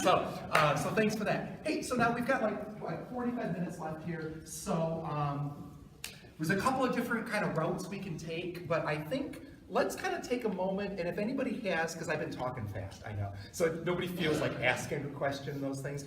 If somebody has a question or something along the lines of what we've been talking about that I'm happy to answer it, and that might take us in the direction we want to go. Yes? So, okay, let me use my words here. Yeah. So, for me, it's like I can repeat things over and over, and then I find once I feel comfortable with it, like I can make up new verses and stuff. Yeah. But like, when was the moment for you that you were like, forget all that, like, I can do this? Like, when did that, like... I was telling the librarians who attacked me for my concert yesterday a little bit in Lehigh, how it came about for me literally was that in my play groups that I mentioned, that I was doing for the families and kids with special needs, this is a true story. I was working at a speech and language therapy clinic, my first time working with families and kids with autism, and literally the speech pathologists were very sweet. We did a couple of the sessions, a couple times, and they were like, Jim, could we make one suggestion for next week? And I said, oh my gosh, sure, please help me. I mean, I'm new at this, right? I mean, this is like a whole new group for me. And they were like, next week, let's try to keep everybody in the room. And what they meant by that was, this was a group of kids, obviously, that would get really excited. So when I would when I would play other people's recorded music, which is what I did, right? I did some of these play kinds of things, right? And then when I did songs, I would sing a few hand clapping songs. And if you're familiar with Greg and Steve's songs, they have a freeze dance. I'm not the only, the silly dance contest is not the only freeze dance in the world, that's a whole genre, right? So in any case, they have a freeze dance. And the truth of the matter is, in their song, I used to use it on that big boombox you saw. I would play a cassette tape with that song in there. And the music goes on so long. Well, here's a game that's kind of neat. The music goes on so long before the freeze happens that the kids that I was working with, which would be very much like young children in general, except that these were kids of the autism spectrum, would be like,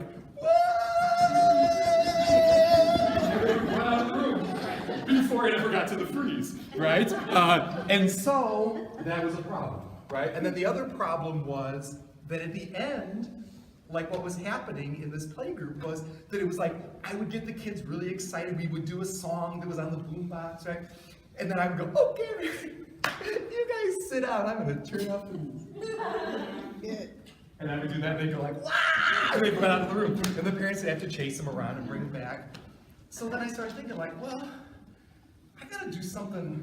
Obviously, the problem is that it's too long before it goes to the freeze. I can do that. I got a banjo, and I play, 3 little chords down. So I was like, dance the way you want to, dance the way you please, oh, dance the way you want. We're running out. Stop when I say please. So it's shorter, right? And it's just that simple. And it was and it worked, right? I mean, if you have a ukulele or something, does anybody here play a uke in their story? That's great. All of a sudden, it's it just worked.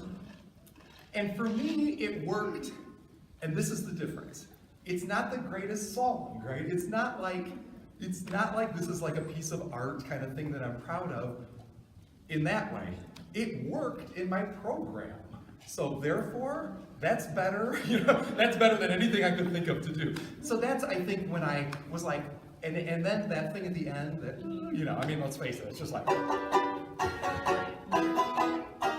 it's just like that little technique of doing higher and lower. And then they were sitting there, and here were kids that people would say, like, they have a hard time focusing, they have a hard time. Here they were, they had just had all this energy, and they looked at me like, what do we do now? And I will tell you, that's what the therapist said, like, that you got some, like, whatever that is, like, the fact that these kids are making that eye contact with you and going like, what do we do now? Like, how awesome is that? And in those days, I used to do then like these kind of drama play kind of games, or like dramatic play games.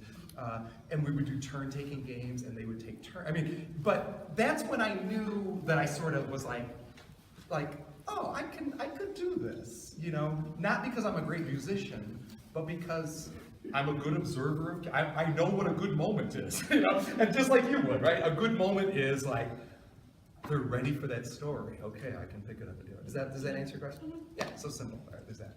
Anything else I can answer, or specifically about? Yes? I love it when parents get involved. Yes. Sometimes I have one parent sitting back on the phone, and I don't want to offend them and keep them from coming again, but it's hard sometimes to say, put your phone down. Yeah, well, there's a couple things I'm happy to sort of give you some of my strategies for like that kind of a thing in general.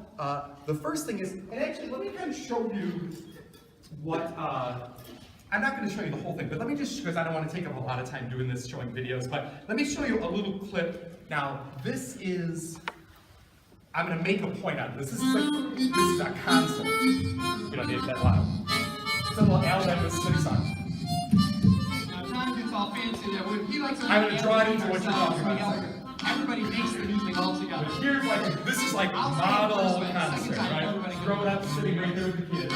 Alabama, Mississippi, Alabama, New Orleans, Alabama, Mississippi, shake it on down to New Orleans. And you shake out your hands. And then the part you sing of, shake, shake, So yeah, right there, on the shake left. it, baby, shake, shake, shake, shake it, baby, shake, shake, shake. Alright, I mean, that's like perfect, right? So that's my point, is that's what you To want. New Orleans. Now, I have to tell you, like, I send this clip out a lot, like when people send me an email, like, do you come to concerts? I send a clip of that and says, like, this is what the concert will look like, this kind of thing, this is what I do. So, to get to your point, but here's the funny story about that one. I love that little clip. When I showed up at that site, which was a library, South Bend, Indiana library, when I showed up there, they had a room set up with like 200 chairs. And I had a video crew coming. And I had sent a page in advance. The funny thing is, I had sent a page in advance that said like, here's how you set up the room. You kind of only have a few chairs and whatever like that. But they obviously didn't read it, so that's okay, whatever. So I said, like, we'll just pick up the chairs. One funny thing is they said, you can't pick up the chairs because the maintenance guys have to pick them up. And I said, well, I'm sorry, because I don't want to make them do this work. And they were like, yeah, they're going to be really mad because they just set them up. And I said, well, I'm sorry, but it's got to be better. And they were like, what are we going to do? And I said, well, I'm going to pick them up. You can't pick them up. Well, then we have to call them. We can't call them. So anyways, we did. My point is, the reason why that work looks great and why it works so well, we got rid of the chairs. So I don't know how you set up your room in terms of things, but like one thing that I learned from so I did my play groups, as I told you. We would all sit on the floor and we would all do these play groups. And then as I started doing concerts, I realized, and I didn't think this through, but I would go into a room, like at a library, and there would be maybe 50 chairs in the back for grown-ups, and then an area in the front for kids.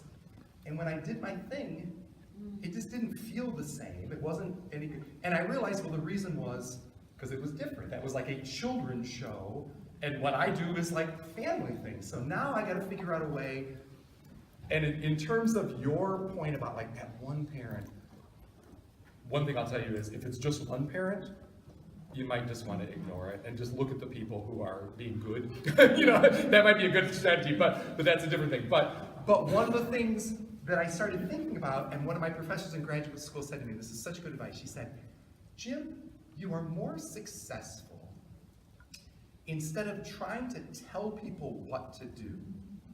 Because she had observed me right after graduate school being kind of Mr. Know-it-all, telling people how proximity to their children is a very important thing. And maybe you don't know what you're missing by not being able to, She said, I think you're more successful instead of telling people what to do, just getting them to do it without telling them.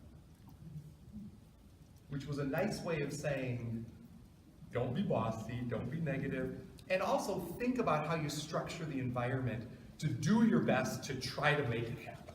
So I guess that's the point that I would make is, like, one thing that I always tell people in a situation like that, like, I don't know how many chairs you have up, but you don't have many, but some places still do, like, they'll still set up the room with like a bunch of chairs as an option. I do have some kids. Yeah, and you want to have a couple, because there's grandmas that come and stuff like that, but I think, so now another thing to think about might be if you had a bunch of people, like one of the ways that I started my play groups, one of the other things is, like I do it now in my concerts, you probably already do this as well, but like you don't want to have people in the room too early. You really just want them to come in my opinion, in the last moment, because then people come in as a group, and then they tend to sit together more. If people kind of wander in, one of the things that happens is the grown-ups kind of go like, I guess we sit, because you're waiting, right? So the grown-ups go like, they sit and they go like, okay kids, and the kids start running around, and then there's a transition from them running to now saying like, okay, now we're gonna start, come on grown-ups, and then the grown-ups kind of like, so they avoid eye contact with you so they don't. So one of the things that I found that works really well is avoiding that transition, right? So now people, they wait outside, and you probably already do this, a lot of libraries already do this, but they wait outside, they all come in together, and then I kind of like go like, come on in everybody, oh no, come sit with them, oh they feel safer this way, they join in better. I just kind of say that, and then we come on, oh no, scooch up here nice and close, come on everybody, this will be great. And I kind of don't say anything about the chairs. The grandparents or people with a bad back, they see a chair and they know they need it. I invite those people with chairs to come up right as being part of the group, if it's a small group. Oh no, come on up here, we still want you to be next to them, because the important thing is being next to them. Like that might be a strategy that works. Sometimes in my play groups, we had these little games. Here's one that we would do. It's like a parachute kind of a game, except this is made out of Lycra swimsuit material. So again, I'll just run you through this real, super simple. So as people would come in the room, they'd kind of sit here, bounce, bounce, bounce, bounce, bounce, bounce, bounce, bounce, bounce, do it again, bounce, bounce, bounce. And then like another family would come in and go, oh, back up. You say that, but we'd back up and get bigger. Oh, no, come in. So it was like you can see everybody would come in, they would start off sitting next to their kid, playing with their kid. Right? The wheels on the bus go round and round. The windows on the bus slide up and down. Oh no, come on in. Oh no, don't sit there. Come in, sit with them. Then we back up and it gets bigger, right? So now all of a sudden, in those play groups that I showed you the pictures of a long time ago, this is how we would start pretty much every one of them, and then we play games like slide it through your hands. Slide, slide, slide, slide. Faster, slide, slide, slide, faster, slide, slide, slide, faster, slide. Other direction. You can imagine anything you can come up with, right? They're little games, but it went, and then, then we'd say like, okay, let go. And they'd all let go. Go ahead, it's fine. All right, and then we put it away, and then I go, okay, just stay there. Now let's get started. So it doesn't have to be this, but like there's different things that could do that kind of, again, like get the proximity there. Parachutes can do that, you know. Parachutes get a little bit wild, but whatever. Something like that. Where'd you get it? This is made. It's made out of strips of lycra. You can find them there, but this Yeah. I like, that you can just make it. Yeah, you can make this out of like lycra strips too. The only thing is, obviously, you can't let kids play with it alone, right? But it's like one of those things you would do. But this has been a great tool for me for groups, like in my play groups that, where maybe people didn't, you know, at the beginning, like we want to, at the beginning of the sessions, like the first few weeks, like do something so that people understand when they come in, they're going to be sitting next to their little one. I Yeah. was gonna say, I think also, it's how you set up your room. It's the expectation, I think, that you have. If you have, the kids all come up to a carpet, that may be great, but you then have your parents sitting in the back with nothing to do, because they're not next to I their actually kids. find that's a good point. When I go in and they have the carpet there, like the carpet area, I actually usually try to move the carpet out because it tends to be like a thing like, oh, the kid's on the carpet. And so I just try to, again, think of all the things, and that's what always happens when there's like a carpet, Right. is that they go like, oh, you go on the carpet.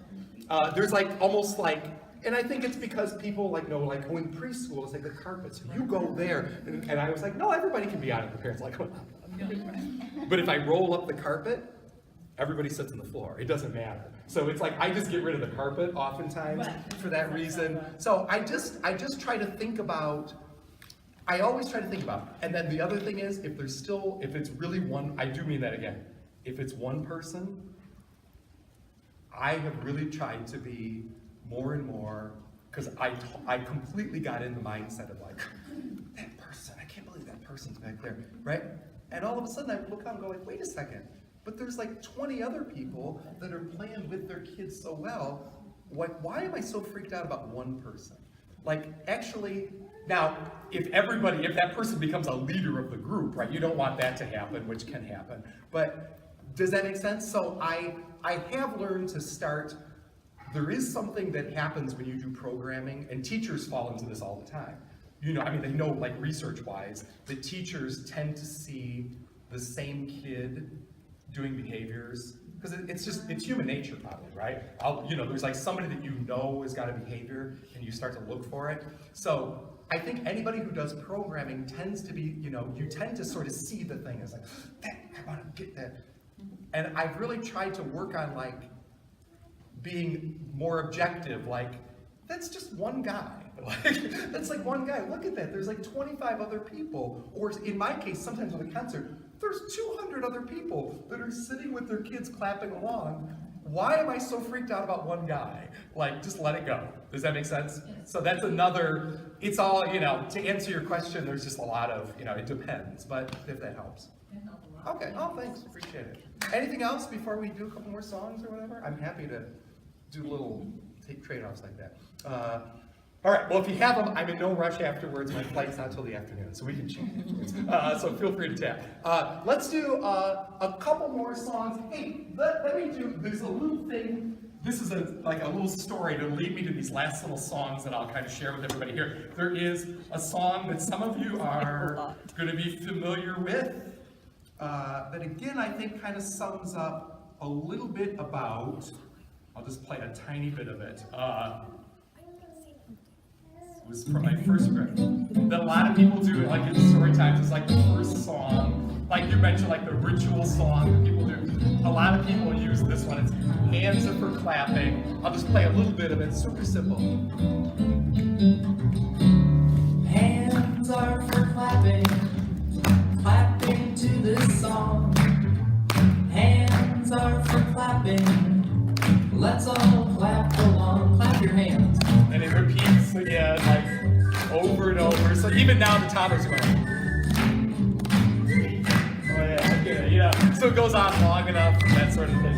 Super simple. And then a lot of you know it, all right, so it's on toes over tap. Now your toes. Here's the quick little story, and then I'll do some new songs for you. But so I was singing at a library in Ohio a few years ago, and I was set up, it was a library, but it was so small they didn't have a meeting room. We just sort of set up in the library, and they had some rolling bookshelves. So we created this space for my little concert, and that song, and then people started coming, and I'm a pacer, so I kind of walk around, and people were coming and gathering up. I put on that song as part of the pre-concert music, and I'm kind of walking up and down the bookshelves, kind of tuning up my banjo and pacing around. So I'm walking this way, and there's a mom that's walking towards me this way with a little baby.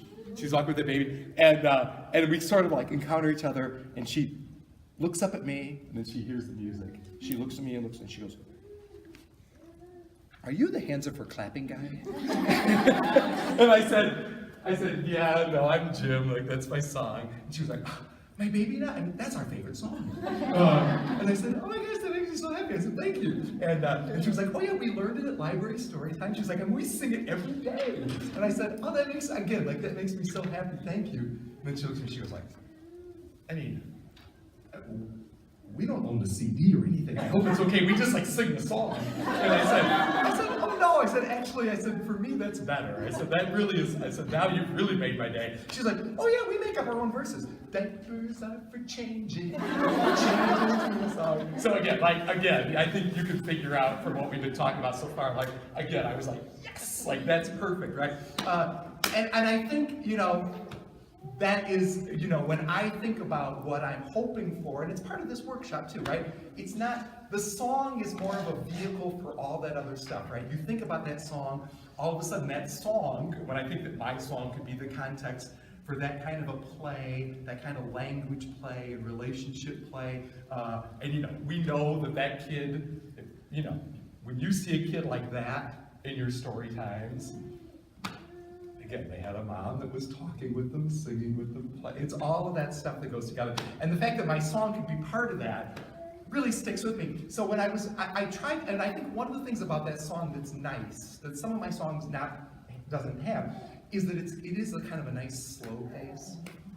Really nice. So it works for toddlers, but it also works for preschoolers. There's nothing babyish about it. So I was thinking about I want another song like that story. So I have this game, and it's not I can't say it's a finger play, but it's basically like a finger play because you make all the motions using your hand. It's called Hammer and Saw. This is one of the new ones.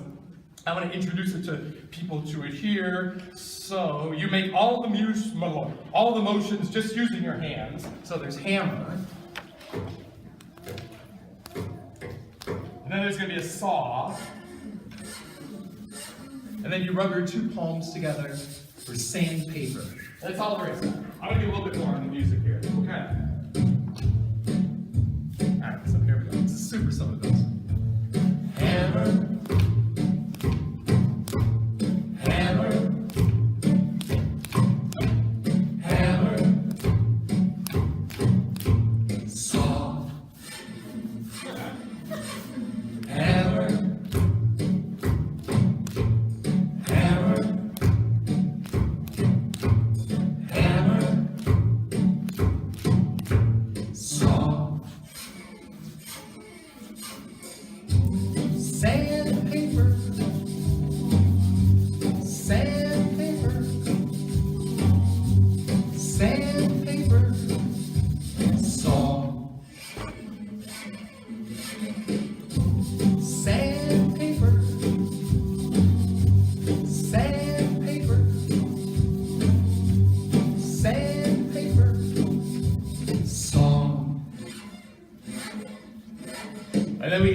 Segment in here, which again, repetition, but where I don't sing the words, but you can hear sort of the sound of the tools, which are instruments making the sound, and then you can see if you can figure out what tool it is. Let's listen. Well, that's a hammer. You can go to accentuate the kids like that. Oh yeah, that's a saw.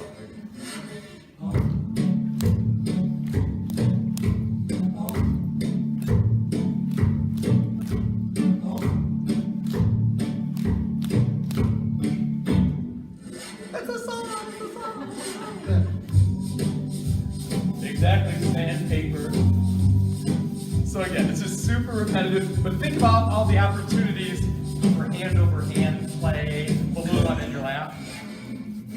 So it's, for me, that's what I'm sort of thinking. Which also helps, by the way, with family involvement, right? The more games we put in, they kind of almost demand that. We do one more thing. Hammer, hammer, hammer, saw, hammer, hammer,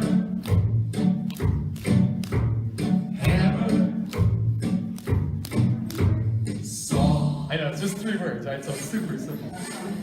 That's all there is to it. All right, so that's first. So that's that. So again, just another game.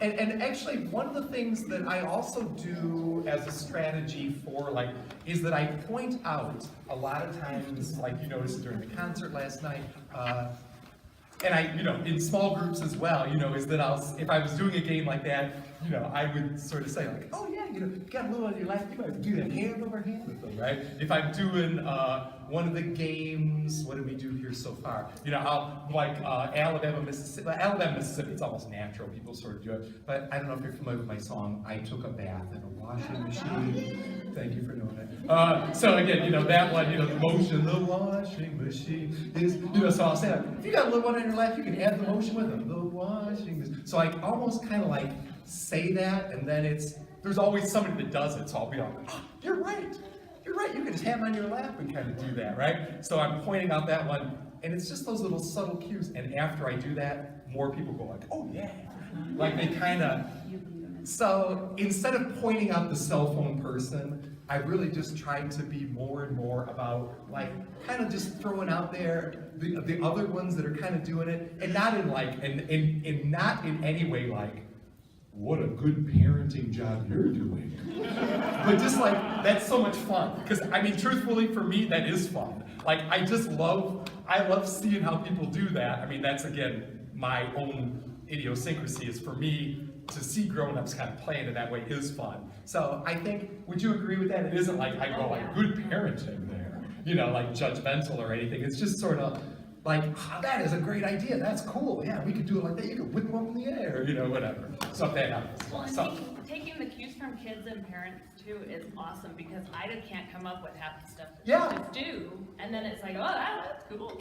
We're gonna do it that way. mhm. So it's great. Right, and then more and more people, and again, it kind of, people go like, oh yeah, I should be, and by the way, parents are sometimes a little competitive as parents, I want to be a good mom like that mom, I could do even better, and then sometimes not, I know, we can go both ways, there's that. Hey, let me do another new game, this is another finger play, earlier we did the Beethoven one, this is one, again, one of the new ones, and then I know exactly how I'll start wrapping this up, but this is, instead of Beethoven, we will do a new one with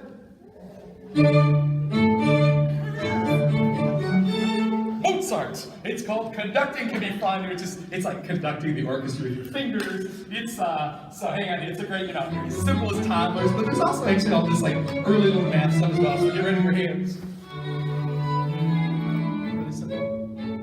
One and one, conducting can be fun.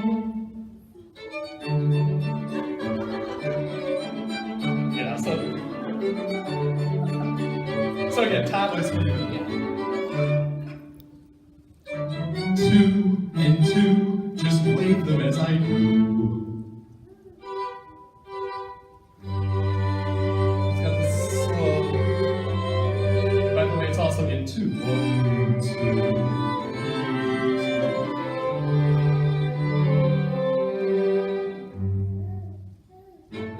3 and 3, conduct a symphony. It's in 3, exactly. So it's, it's got this, but the math people love this, by the way, so, and it's a good idea, but, toddlers are just doing this, so it doesn't matter.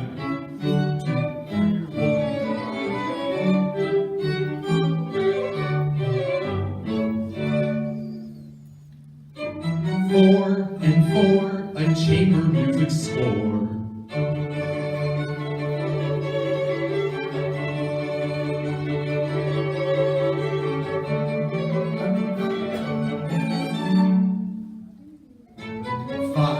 and 5 now that 2 hands have arrived. Conduct with me this Mozart Phenom. All 5 hands, both hands.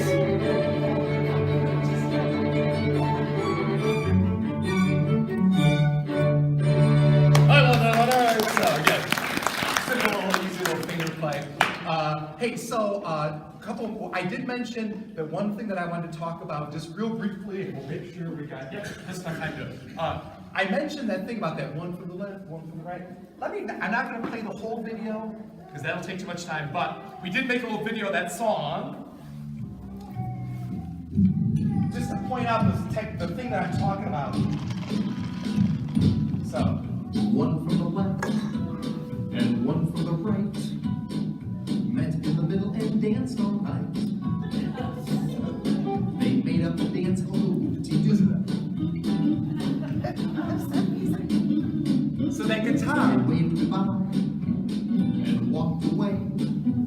Those two. The guitar kind of tells you the game, right? I mean, so that way we'll just play one more and then I'll tell you about it. 2 from the left and 2 from the right met in the middle and danced all night. They made up a dance called Snips Galore.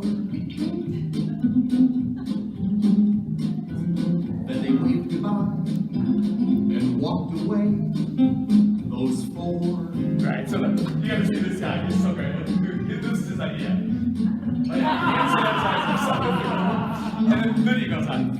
It's on YouTube if you want to see it, right? So there's that. So check it out. By the way, there's also on YouTube, we don't have time for it, nor it's a touchy subject, but there's a great video for the title song for my new recording called Vote for Jim Gill. I highly recommend you watching it, because I would have been so much a better choice.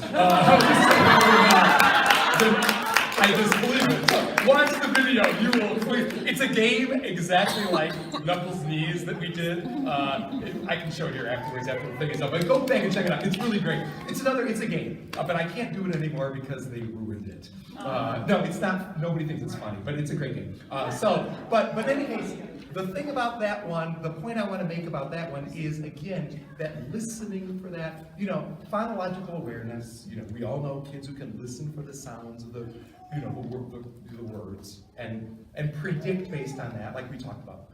Please don't give me black-eyed peas, macaroni and cheese. We all know kids that can do that have success at reading. We know that. And that's great. But I'll tell you, like last year when I toured those kindergartens, the kindergartners, it's like completely in the wheelhouse, right? I mean, again, some of the kindergartners are reading too, and there are some preschoolers that really get that as well. But not every preschooler does, right? Development is all over the place in those years, and before they can listen for the sounds of the words, they have to be able to listen. Period.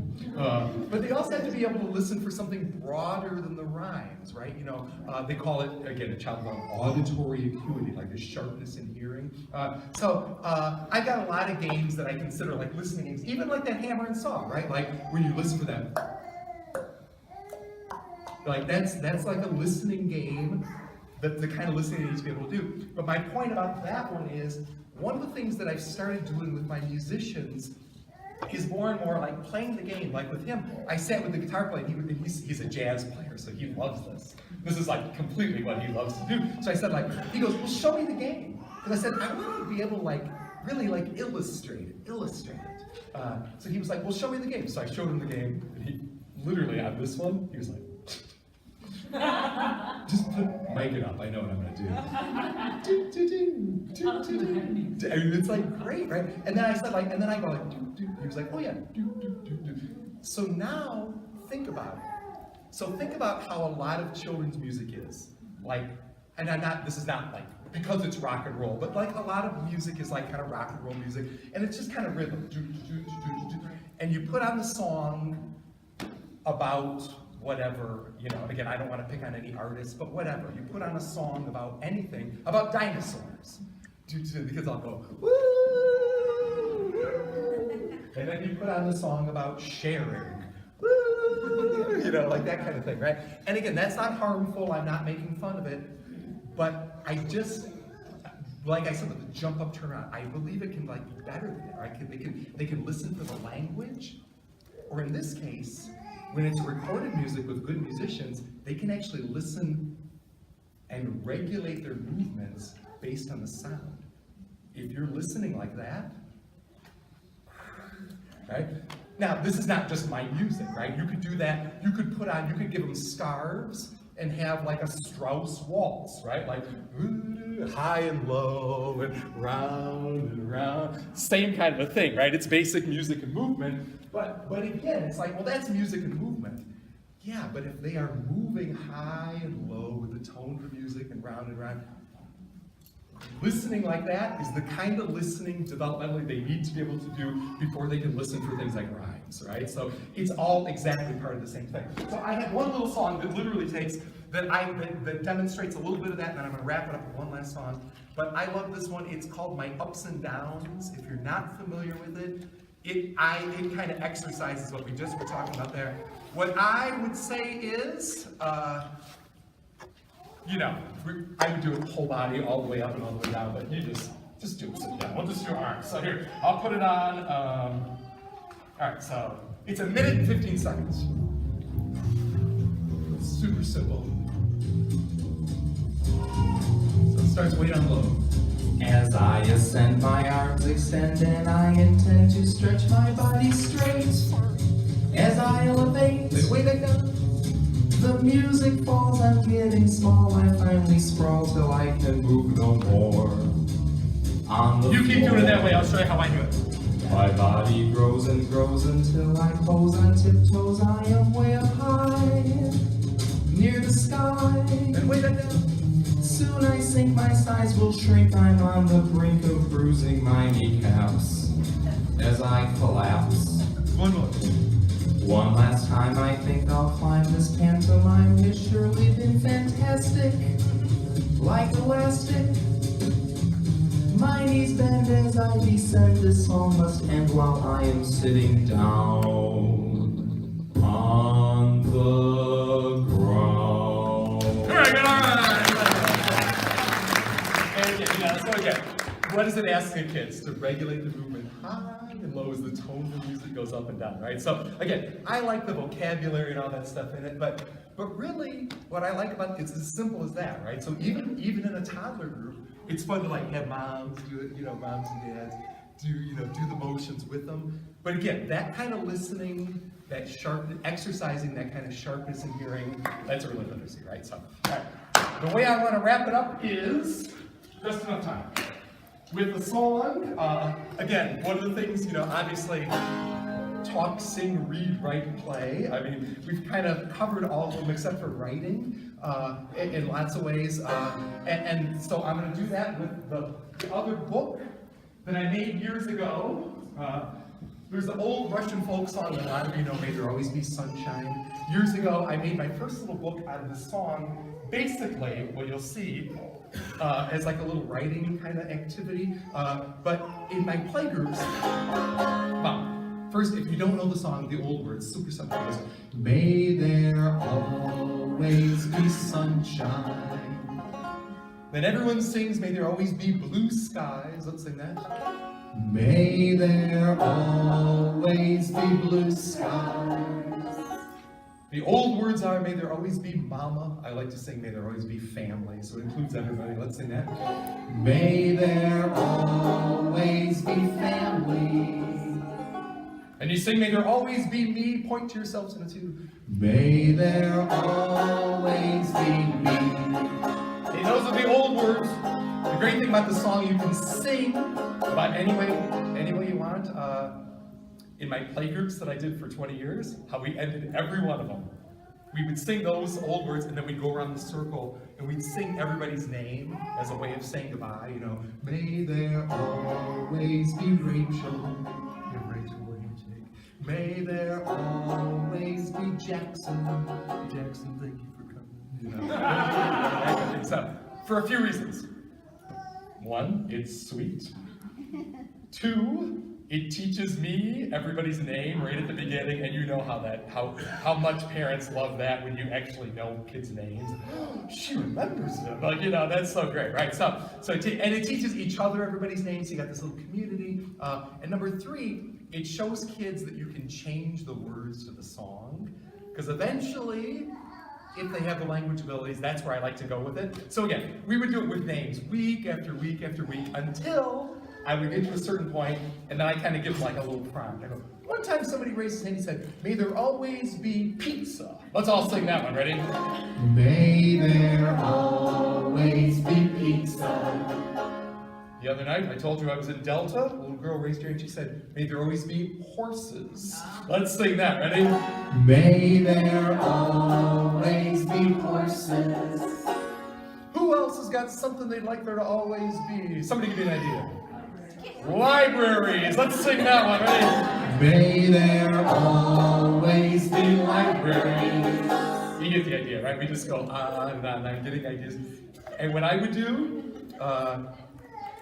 when I worked in the schools, I mean, I do that one week after week after week after week, right? In all my play groups, I would do it. But especially when I would do those little school visits I mentioned, you know, right, visit the schools every week.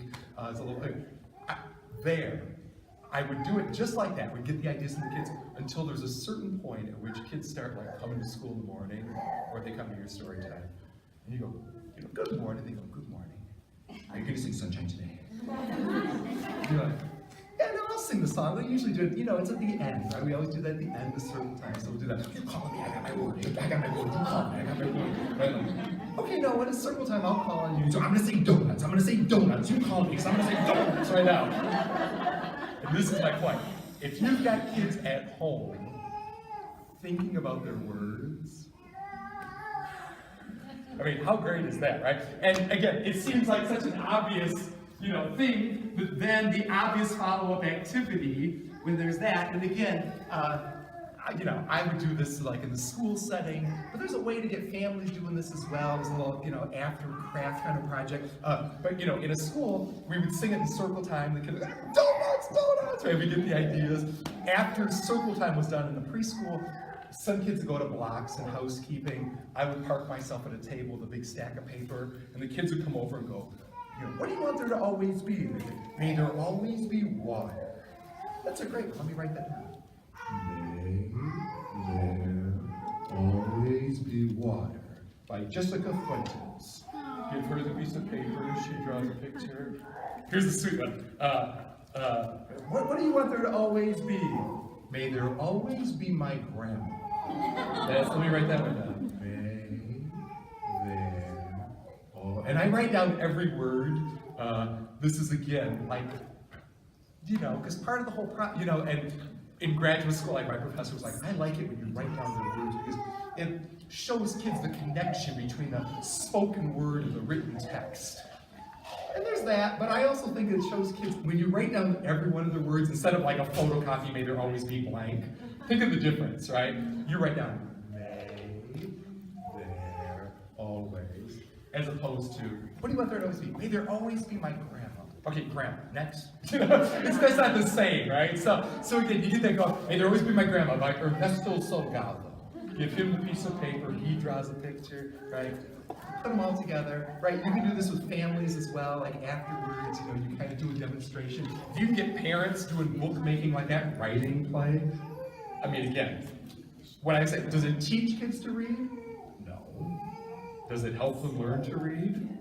Yeah, in like the very best way, right? And again, it's free, right? Just take some paper and some crayons. So to wrap it up, we made our first little book out of this, and I'm just going to show you our little book if you're not familiar with it from years ago. And then the best thing about it, may there always be sunshine, may there always be blue skies, may there always be mama, may there always be me. I've sung this song now with thousands of children, and they've given me quite a list of other things they'd like there to always be. We've made a song out of a few of my favorites. So these are all words from kids over the years. May there always be colors. May there always be grapes. May there always be teeth. May there always be fish. May there always be pancakes. May there always be books. May there always be blankets. May there always be dads. May there always be farmers. May there always be hats. May there always be dancing. May there always be rain. May there always be skyscrapers. May there always be fiddles. May there always be birthdays. May there always be us. So that's our little book. And we put this little introduction in there that basically said like, hey, we made this book so that other people would make books with their kids. So we've gotten bunches of these in the mail over the years, these like handmade little books. These are from a kindergarten center. May there always be field trips, pizza. I like how it's just a head. Yeah, I know. I love watching the kids art. The kids did the writing somewhat, but the teacher also wrote it in. I think for kindergartners, that's pretty amazing writing. May there always be candy. May there always be. Oh, I love those clouds running outside the other That's sweet. These are from a first grade. So again, and one of the great things about like home child care when they have mixes of ages of kids, everybody can do it. May there always be marshmallows, Saturn in space. My favorite one is this, it was a Catholic school. Yes. May there always be rosaries. I thought that was sweet. I went to Catholic school. This is preschool. May there always be strawberries and ballet dancers. May there always be superheroes.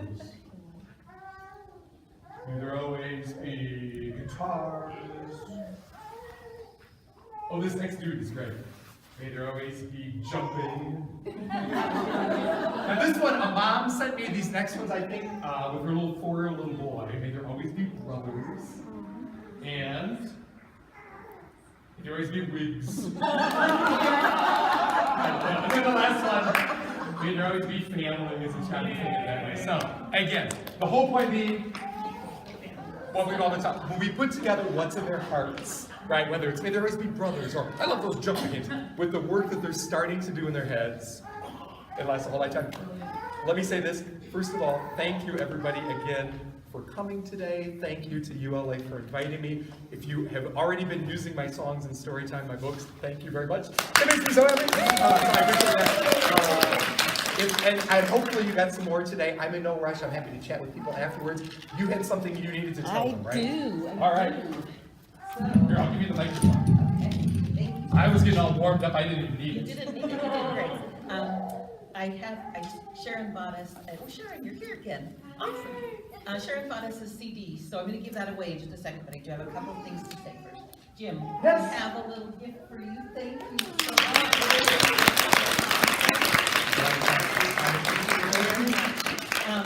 Also Friday morning, 8 o'clock in the morning, is the Youth Services Roundtable Business Meeting. We're going to be in Display Hall number 5. So come and let your ideas and your opinions be heard, and so we can meet your needs this coming year in the Youth Services Roundtable. Now, here's Sharon's CD that she bought us. We were trying to decide how to quickly decide who to give it to, so who traveled, except for Jim, who traveled more than 50 miles to get here? Raise your hand. Actually, stand up. Stand up if you traveled more than 50 miles to get here. If you traveled more than 75 miles to get here, stay standing. If you traveled more than 100 miles to get here, stay standing. If you traveled more than 125 miles to get here, stay standing. If you're from Arizona. If you traveled more than 150 miles, 175, wow, 200, 225, 250. Wait, how many hours is that? I know, you do it by time. You know what? Okay, I know how many. No. Awesome. I would donate 3 more. They came a long way, so there's 4, right? So make it 3, make it 4. That's Everything is always moving, even if you can't see it. Don't be afraid to say, I don't know. You don't have to be an expert, and if they ask you an I don't know question, that's fantastic. Because you can model to the parents and to the other kids a good way to respond. I don't know, but I know how to find out. Let's look after story time. I don't know, but I bet your parents can help you find a book about that after story time. Often their I don't know question is really involved, their why question is really involved. So you can't really stop to like figure it out within the context of your story time. But you can always say, I don't know, let's find a book. I don't know, talk to me after, we'll find out. I don't know, does any of the adults in the room know? Because sometimes someone will ask a question, but one of your moms is a nurse or a doctor, and she'll know the answer to the question. So it's kind of good to show the kids that it's okay, because we want them to stay curious about why things are the way they are. We don't want them to be like, I'm always asking questions and people never know and then I never know. We want to show them it's okay not to know and you can find out ways. And then don't forget the A in STEAM. I use art projects at the end to reinforce the concepts we've been working on. And like this ladybug life cycle, I print it out in black and white. I have to color it and they have to practice their scissor skills and their sharing skills with the crayons. And so I like to reinforce the concepts, and I did something similar to the painting, like with the painting one, although that's not my picture, where that was for gravity story time, so then we did splatter painting, because then gravity is helping you make the painting. So don't forget the A in STEAM.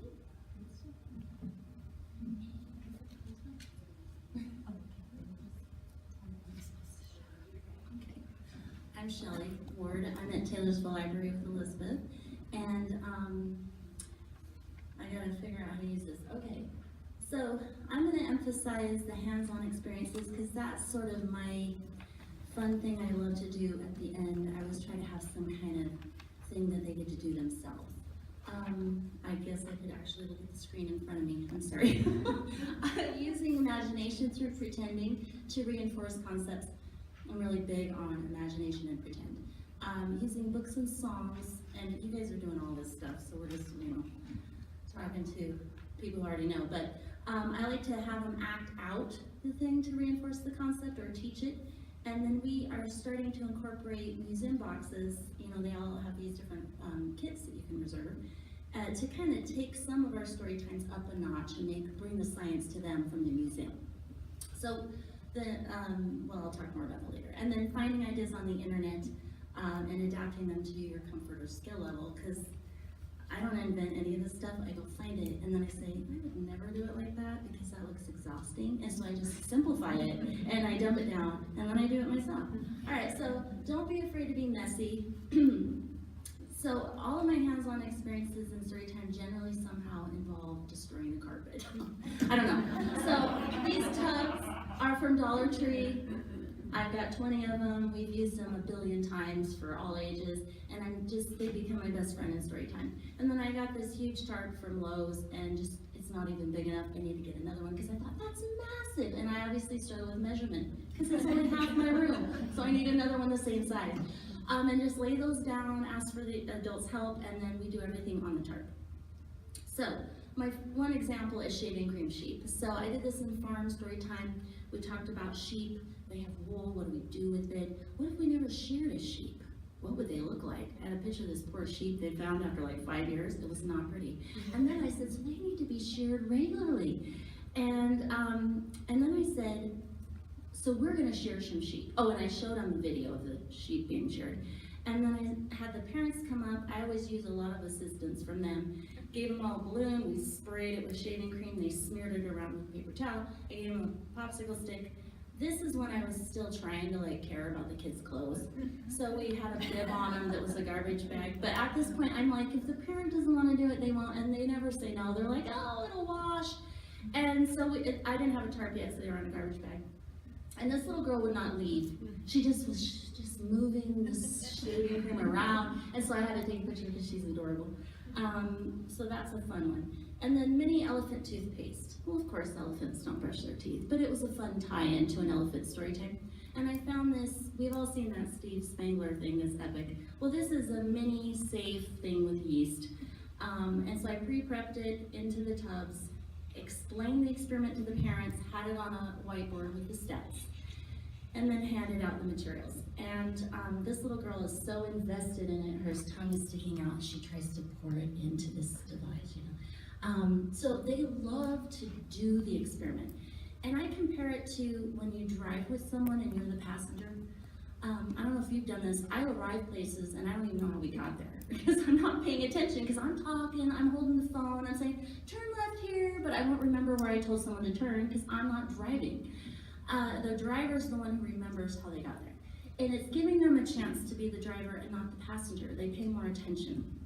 So it gets them talking and thinking. So these little guys are all congregating around this thing after the experiment, and they're like, oh, there's suds and blah, and you see that, and they're talking about what just happened. Plus it makes it really fun, and they're interacting with the parents. So you've got this mom who's all excited, and she's gonna take a picture with her phone, you know, because she wants to show what her kids are doing. And then this little guy is what really ends up happening.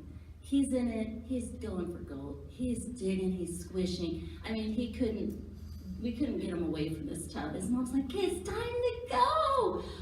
It was safe enough for him to practically take a bath, and it was fine.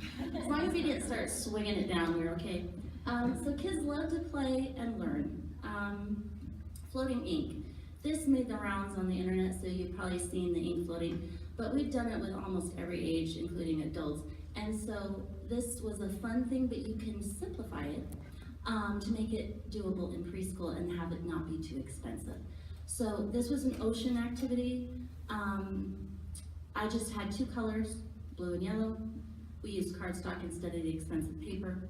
And as you can see, they're all congregating around, and I'm talking to the moms and dads.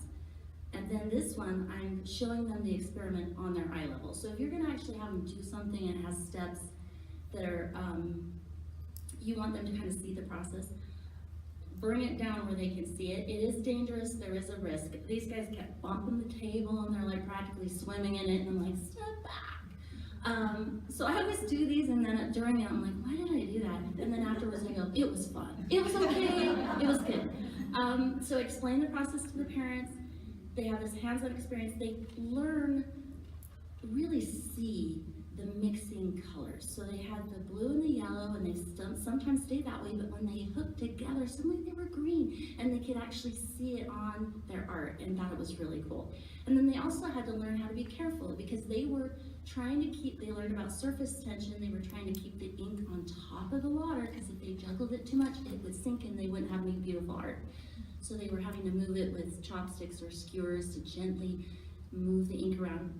And then they created the colors of the ocean. And so then you release the hounds, they end up on the tarp, having their experience, and then this little girl has her artwork that she's very proud of. So, and you just say to the moms, you know, the janitor closet's in there, fill up the tub, empty it when you're done. And they just keep doing stuff, because they all want their kid to have this adventure, and they think it's awesome. Other messy activities I've done is the blubber experiment, ice volcano, senses walk, where they take off their shoes and they experience all kinds of weird, goopy things. Dry ice bubbles, magic milk, mixing colors with baking soda and vinegar, and then having them flow over and become a color on the bottom, which they love that. And then float and sink with aluminum boats. I threw a bunch of other ones on there I've done in the last couple of years. It's all on your sheet and where I found them. And then you'll notice when you get on there, you can adapt these things very easily. How am I doing on time? Okay. Power of imagination and pretend play. I don't know, I'm just not a big screen person. I mean, get me, please. The Red Cross is calling me, sorry.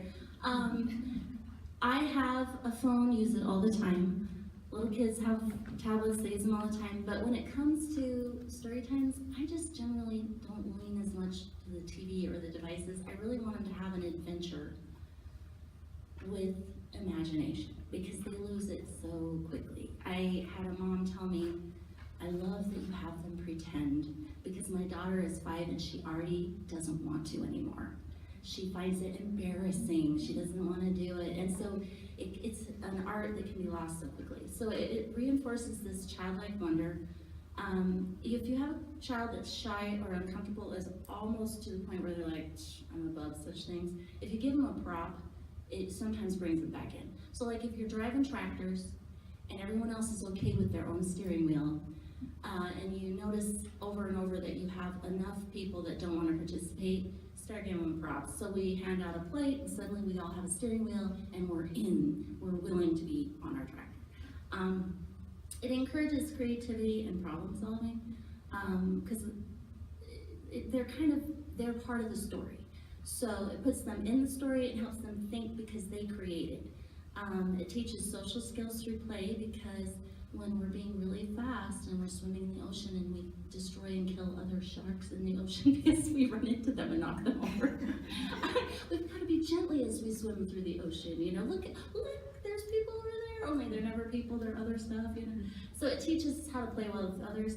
Also seeing an adult using their imagination, and having adults see you doing that with the kids, and you know, you have to be a dork and you have to not be embarrassed, and it's always sort of like, I don't know, and then you just get in it and it's fine. And it's kind of modeling it for them.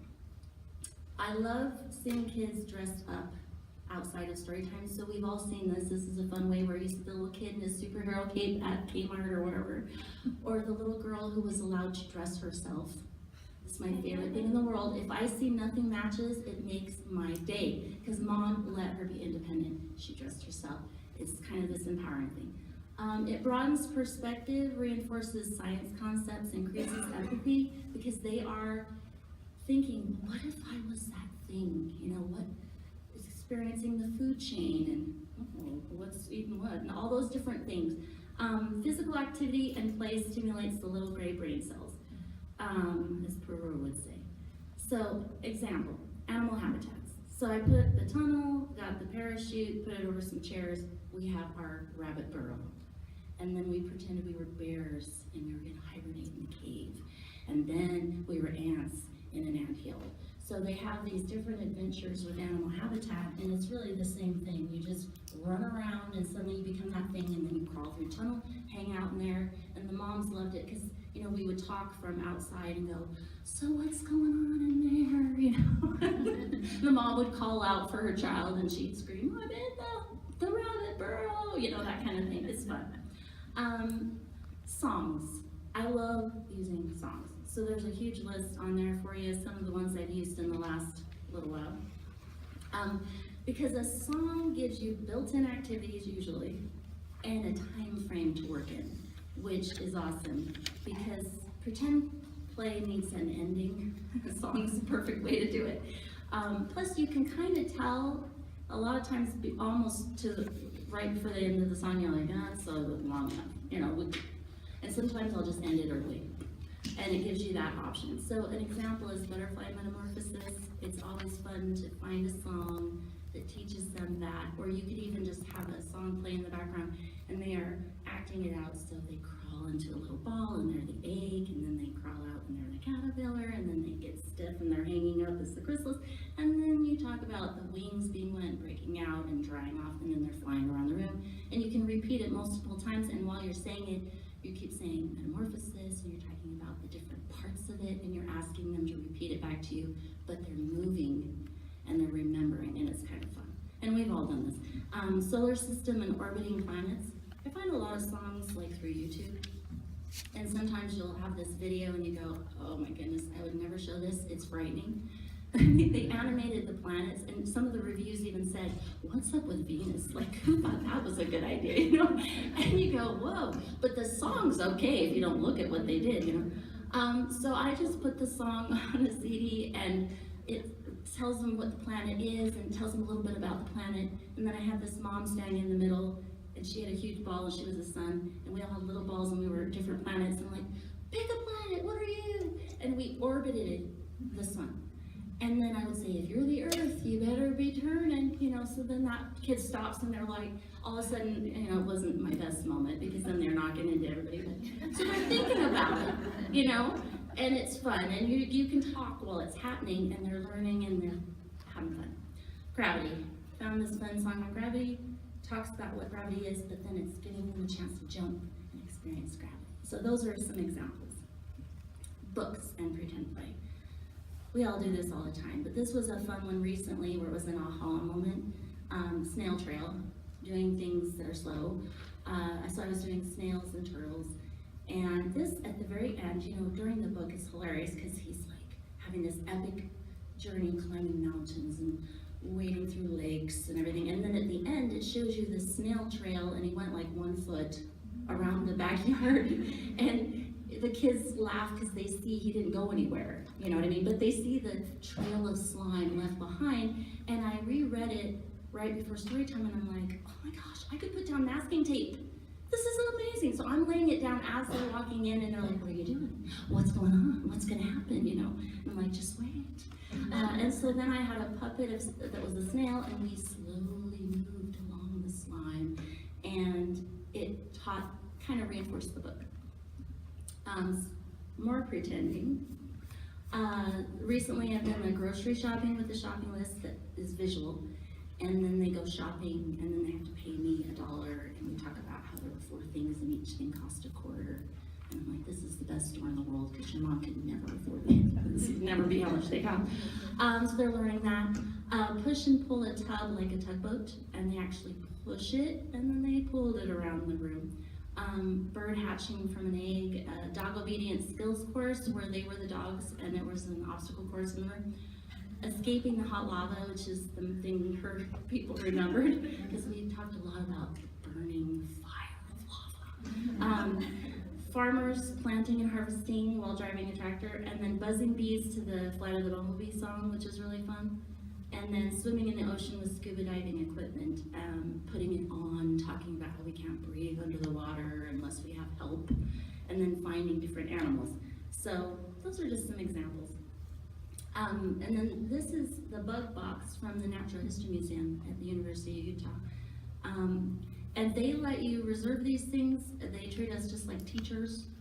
And the main thing is competing with all the teachers to try and get them. So think it through in advance. I'm sure a lot of you have probably reserved these already, but they've got a bat box, plants, dinosaur box, bones, you name it. They've got tons of stuff. Now, Elizabeth wanted me to mention that the dinosaur box is huge and doesn't fit in a normal car. Which we didn't find out until she got there, because she's very sweet, picks them up because she lives closer to it. But they're just great. The BYU Bee Museum has some great bio boxes, and they also have a way where you can reserve specific parts of their collection that aren't listed. I mean, they have a way where you can look at what they offer and reserve those things. There is a small fee. And then the Utah Geological Survey has like a stream thing you can use in a dinosaur box, and I've used tons of their stuff too. So as you can see, this has a bunch of specimens in it, and this made our bug thing just awesome. Because I left them like 20 minutes for this because I knew they were gonna wanna really look at stuff. And they spent a lot of time, and some of them found their favorite specimen, and they would look at it and they would talk to each other, and you'd see these kids sitting around it going, well, it's got wings and blah, blah, blah, you know? And then the moms would run over and say, well, what is number 12? Because we couldn't figure it out. So it's just a fun way to give it a special effect, you know, kind of up it. Oops, right, sorry. And then on your paper also, I like to end with like kind of a take-home thing they can do that's STEM.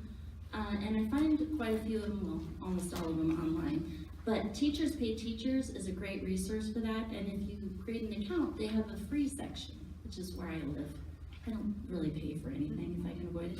And there's a lot of cool stuff that's free that's more sciencey, that is leaning towards a classroom, which is kind of what we were trying to do a little bit.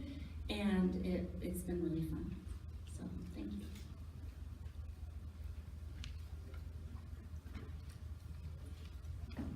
what Shelley and Elizabeth do is great. I did something a little bit different, mostly because I discovered this book and I wanted to somehow share it with all the people that come to the library and all my little story time friends. And so it's called Tinker Lab, and I will show it on the next page.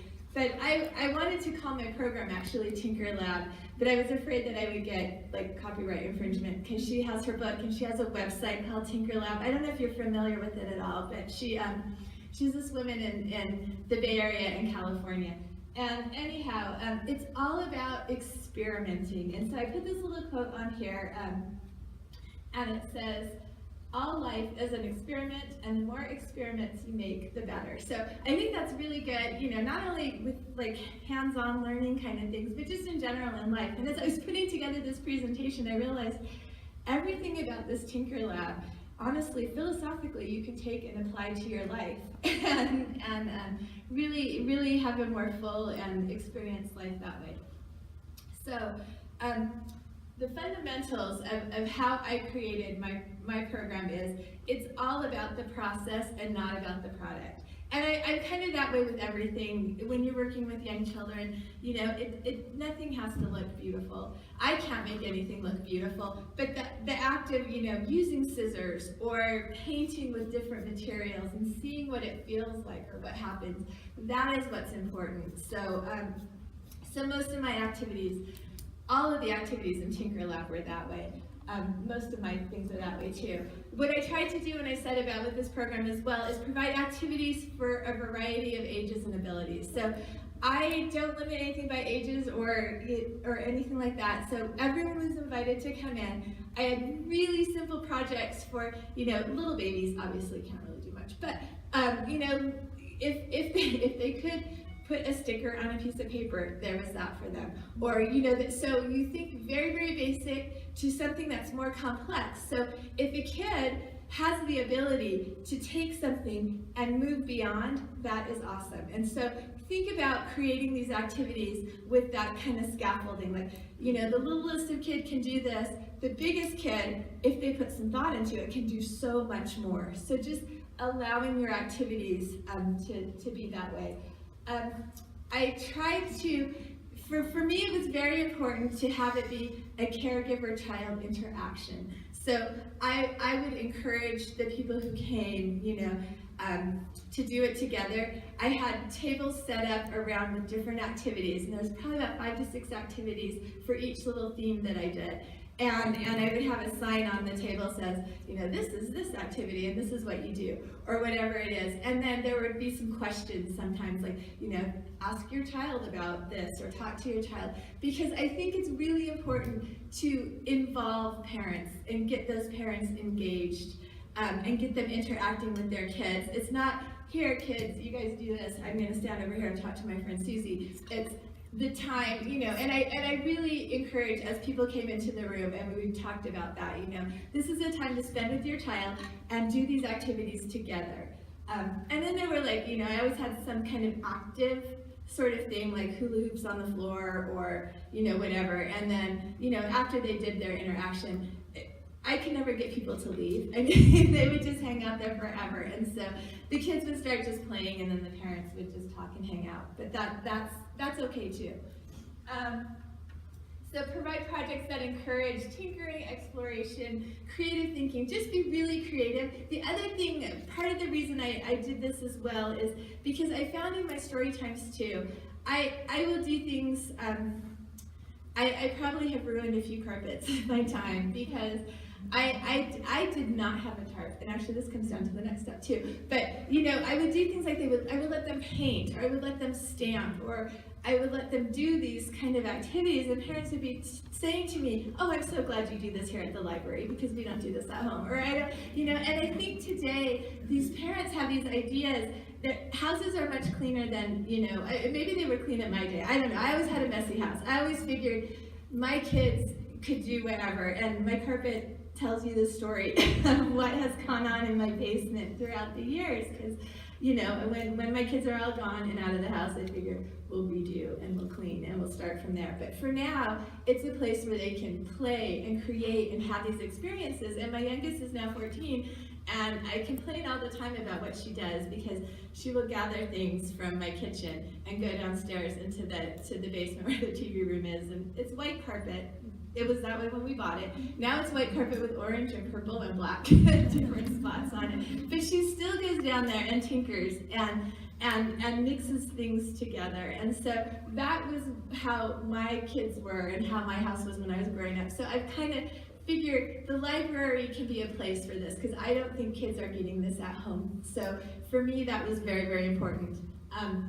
And then make sure you have lots of cleanup things. So tarps are awesome, and tarps are great. Plastic tablecloths, you know, that's especially, or covering your paper with the big butcher paper so you can just throw stuff away. Having lots of wipes or paper towels in advance, be prepared, is all I can say. You know, and then if you forget, moms always have wipes in their diaper bags now. So, like I said, Tinker Lab, this is the book that I used. I have a copy here if you want to look, for a lot of my ideas and inspirations. And so tinkering, the idea of tinkering is just problem solving and thinking and experiencing. So my whole program was just about experiencing things, you know, figuring that out. Tinkering can be messy, should be interactive if you can design things that way. And children learn by repetition. So don't ever think like, you know, because you are doing like baking soda and vinegar experiments and it fizzes up and stuff, you do it once or 1 week or whatever, and they do it. If you did it again like 2, 3, 4 times, because you got a giant jug of vinegar and a big thing of baking soda, they will love it every single time that you do it. And they might discover something new every single time that you do it. So don't ever, you know, you will get bored with something. It's kind of like what I say with my music and movement. You'll get bored way before they will. So keep, you know, and sometimes, like, if you cycle things around, you know, if you keep something, if you have 5 different activities, and then, you know, 1 stays the same and 4 change, or however you want to do it. It's a great way to reuse things and not have to create the wheel every single time you do something. So it's really just encouraging that creativity. That was the most important thing to me. And you guys, I just copied, my handouts are my slides, so you have all this here. But this, the Tinker Lab Habits of Mind is what I thought was like so philosophically sound. I have to say, I actually posted it on my Facebook page because I thought everyone needs to know these, because this is how we should live our lives, right? So make room for creativity, encourage questions, listen actively, be curious, see mistakes as gifts. And this is the most important thing I think about everyone. It kind of goes back to like the gentle tiger thing. Mistakes are just an opportunity to learn. If you don't make mistakes, you'll never learn anything because everything is nice and safe. So you gotta step out of the box, you gotta try something. And I know if any of you have ever done science experiments, it's kind of like Shelley was saying, like sometimes you do something and you're like, oh my God, why did I even do that? But you learn, right? So the next time you do it, it will be better. Or, you know, and then sometimes we are our worst critics and we think, I know I do this to myself all the time. It's like, oh my God, why did I do that? That failed, it was awful, blah, blah, blah. And then people come up, that was the best thing ever. And you know, and you're thinking, but it didn't go like this is how I planned it, and this is what it was supposed to be, and da da da da. They don't care. And they don't know either, which is what I'm discovering too. They have no idea what your expectations are. So, so feel free to, you know, be creative. Step back and enjoy the flow, and spend time outdoors, and think of everything as an experiment. So, you know, there's all these different things, like even if you're just playing with hula hoops, I mean, think about what you can do with that hula hoop, right? You can use it like you're supposed to, you can put it on the floor, you can jump in, you can jump out. You know, I always like to say to kids, or see with kids, you know, you set it up, and I'm like, what do you think is gonna happen if I spin this hula hoop, and it spins, and then it falls down, or whatever it is. And I actually don't use a lot of science language or concepts or anything like that. It's just like, wow, look, it fell down. And I should probably say, wow, look, it fell down. It's gravity, you know? I could expand a whole lot more on that, but I don't. They just get to experience things. So I think these are really important things that we can all live by, in addition to having the tinkering and the tinker labbing going on.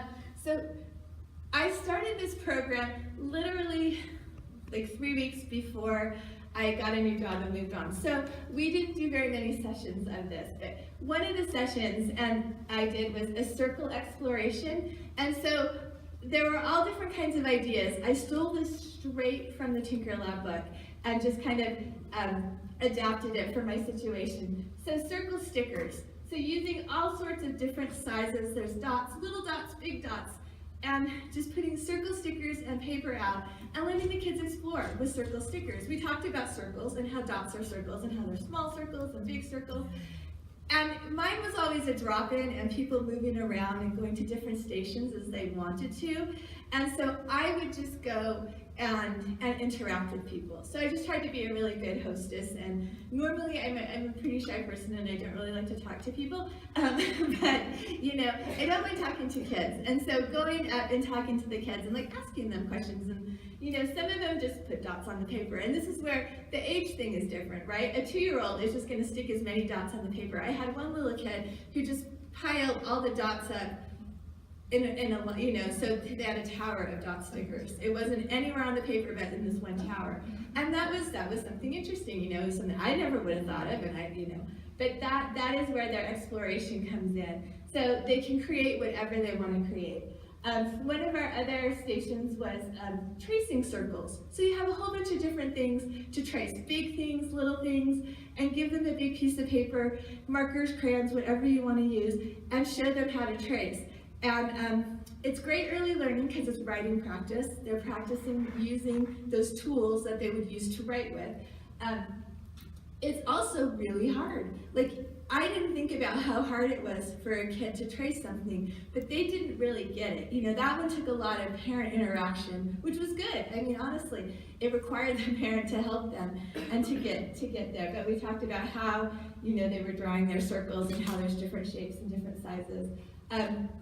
We practiced scissors skills, so they cut a spiral. So I just had a spiral on a circle, and then they could cut around it. And so this is when, you know, it's another kind of scaffolding issue. Like a 2-year-old, you know, may or may not want to use scissors depending on their parents, and they are probably not going to cut a spiral. But a 4-year-old is going to cut a spiral. But it really doesn't matter because whatever skills they have, they are building on those skills. So they are working on that. So if their spiral is not a spiral, or if it just cuts in a paper, they are so excited to cut that paper, and it is awesome scissor practice for them. So, and I let them color it before they cut it out too. And then I actually had a string so they could hang it up if they wanted to. Drawing on paper plates. So talking about how a plate is circle, and then they could draw circles. And I mean, you can probably guess, like maybe 5 kids actually drew circles on their plate. Most kids were just drawing whatever they wanted to draw, but that was okay too, because the concept was there. You know, they talked about it, and they can do what they want. They're exploring. They're doing their own thing and being little scientists and little artists and figuring things out. I also provided like a coloring sheet with different sizes of circles, and they could just color those circles, and they could make patterns, or they could do whatever they want to color in those circles. And then, like I said, we had the hula hoops out there, and I initially thought that they would put them, my idea was that they would be on the floor, and they could create, I had different colors and things, they could create patterns, or jump in the hoops, or, you know, do different patterning kind of things. It was not that, you know, it was sort of a free-for-all with the hula hoops. I also teach all the, you know, I was teaching the music and movement classes, and we use hula hoops in my Zumba classes for kids and all that stuff. So for them, hoops were, you know, a lot of the kids knew what we were doing with them anyway, so they just did whatever. But, you know, we would hold them up, I would hold them and let them crawl through the circle, and I just kept trying to always use the word circle or round, that kind of thing, while I was interacting with them. So hopefully they got the concept of circle, because that was really what it was about that week. Another week we did sticky stuff, and I used this frame paper and just gave them, I mean, we have like, you probably have them too, thousands of stickers that you get in the back of those books or whatever, and you have all these stickers around, and you just stick them out and you just let them create a masterpiece with the stickers, whatever they want to do. But you talk about sticky, oh look, it's sticky, you know? whatever. And you probably can't see, there was a picture I found on the internet, it was so funny. It's this little boy who was stickering his brother, and stuff like that happened, you know. The stickers are everywhere, but it's okay. They're practicing. Another thing is sticker rubbing. So if you get those foam stickers and you put them on paper, you can kind of do it as a crayon rubbing. It's not perfect, but it's a different way to feel things. It's a different way to use a sticker. Just a different way to explore that way. Using glue in different ways. So glue dots. There was one where I asked parents to put glue in dots on a paper, just white Elmer's glue. So the parents would put the dots and then the kids could stick things to the dots. Then there was another table that actually had the glue bottles on it, and you could let the kids use the glue. Now, you can probably guess what might happen. There's glue everywhere. Some kids use glue, some kids don't use glue, but it's the opportunity to work that, you know, and to have the conversation of what happens if you go with the glue. You get lots, right? So if you squeeze gently, maybe, you know, maybe it works better. So it's all an exploration of what to do. And it doesn't matter what you stick on the glue. You can give them scraps of paper, you can give them sequins, you can give them buttons, whatever you would like. But they can just experiment with the glue. And the last thing we did was glue painting. So if you put food coloring into white glue, it makes colors. And then you can use a Q-tip to just paint on your paper with glue. And it will dry, and it looks kind of cool. And so it's just a different way to experience glue. And then, like I said, I like to have some kind of movement component. So I got colored masking tape, and I put colored masking tape and patterns on the floor. So straight lines and curvy lines and zigzag lines that they could follow as a trail. We kind of talked about concoctions, so making magic potions. There's a bunch of different things you can just put out and just let them be messy and let them experiment. Say, hey, what do you think is going to happen if you do this and this and this? You know, and you encourage your parents to have these conversations with the kids. That is the most important thing, is encouraging your parents to do this. This is where a tart would have been really nice.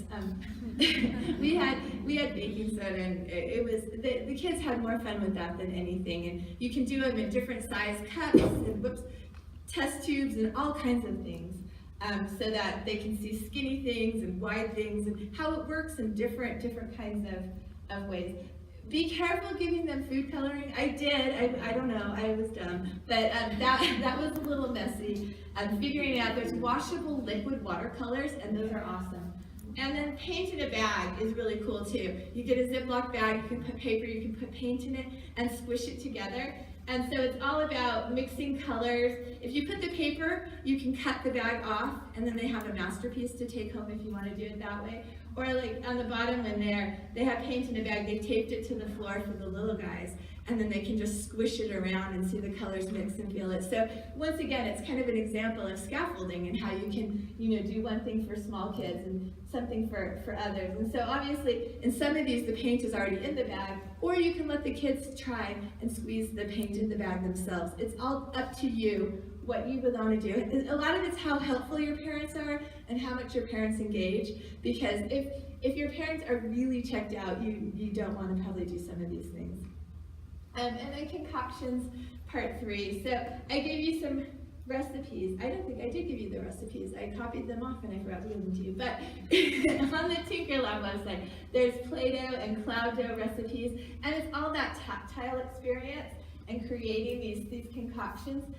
She's got a really great recipe for flour and water finger paint, and it doesn't really, it takes a long time to dry. It's kind of thick, but it feels really cool, and it can't hurt them. I mean, it's all stuff that washes out if you use washable coloring, and it's just kind of cool experiences for these kids to feel and to do different kind of creations. And so my whole life is about having fun. And so if you're not having fun, don't do it, is what I would say. But go at it and just have as much fun as you can. If you find some kind of idea that sounds really awesome, I mean, that's how this whole thing came about. It was like, did I need another program on my plate? No, I certainly didn't. But I just couldn't resist trying to do these little experiments with these kids because I thought it would be so much fun. And it turned out that it was, and it turned out to be really even better than I thought, because my parents did engage, because they realized that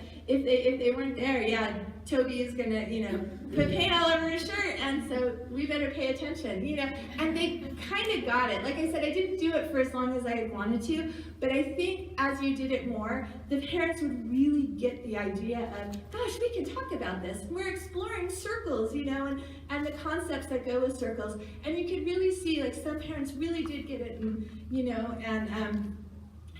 it was really, really cool, and the kids loved it. I mean, it's just, to me, an experience that like I said, I don't think they get at home, and it's nice to be able to provide that somewhere for no cost, at the library. It was great.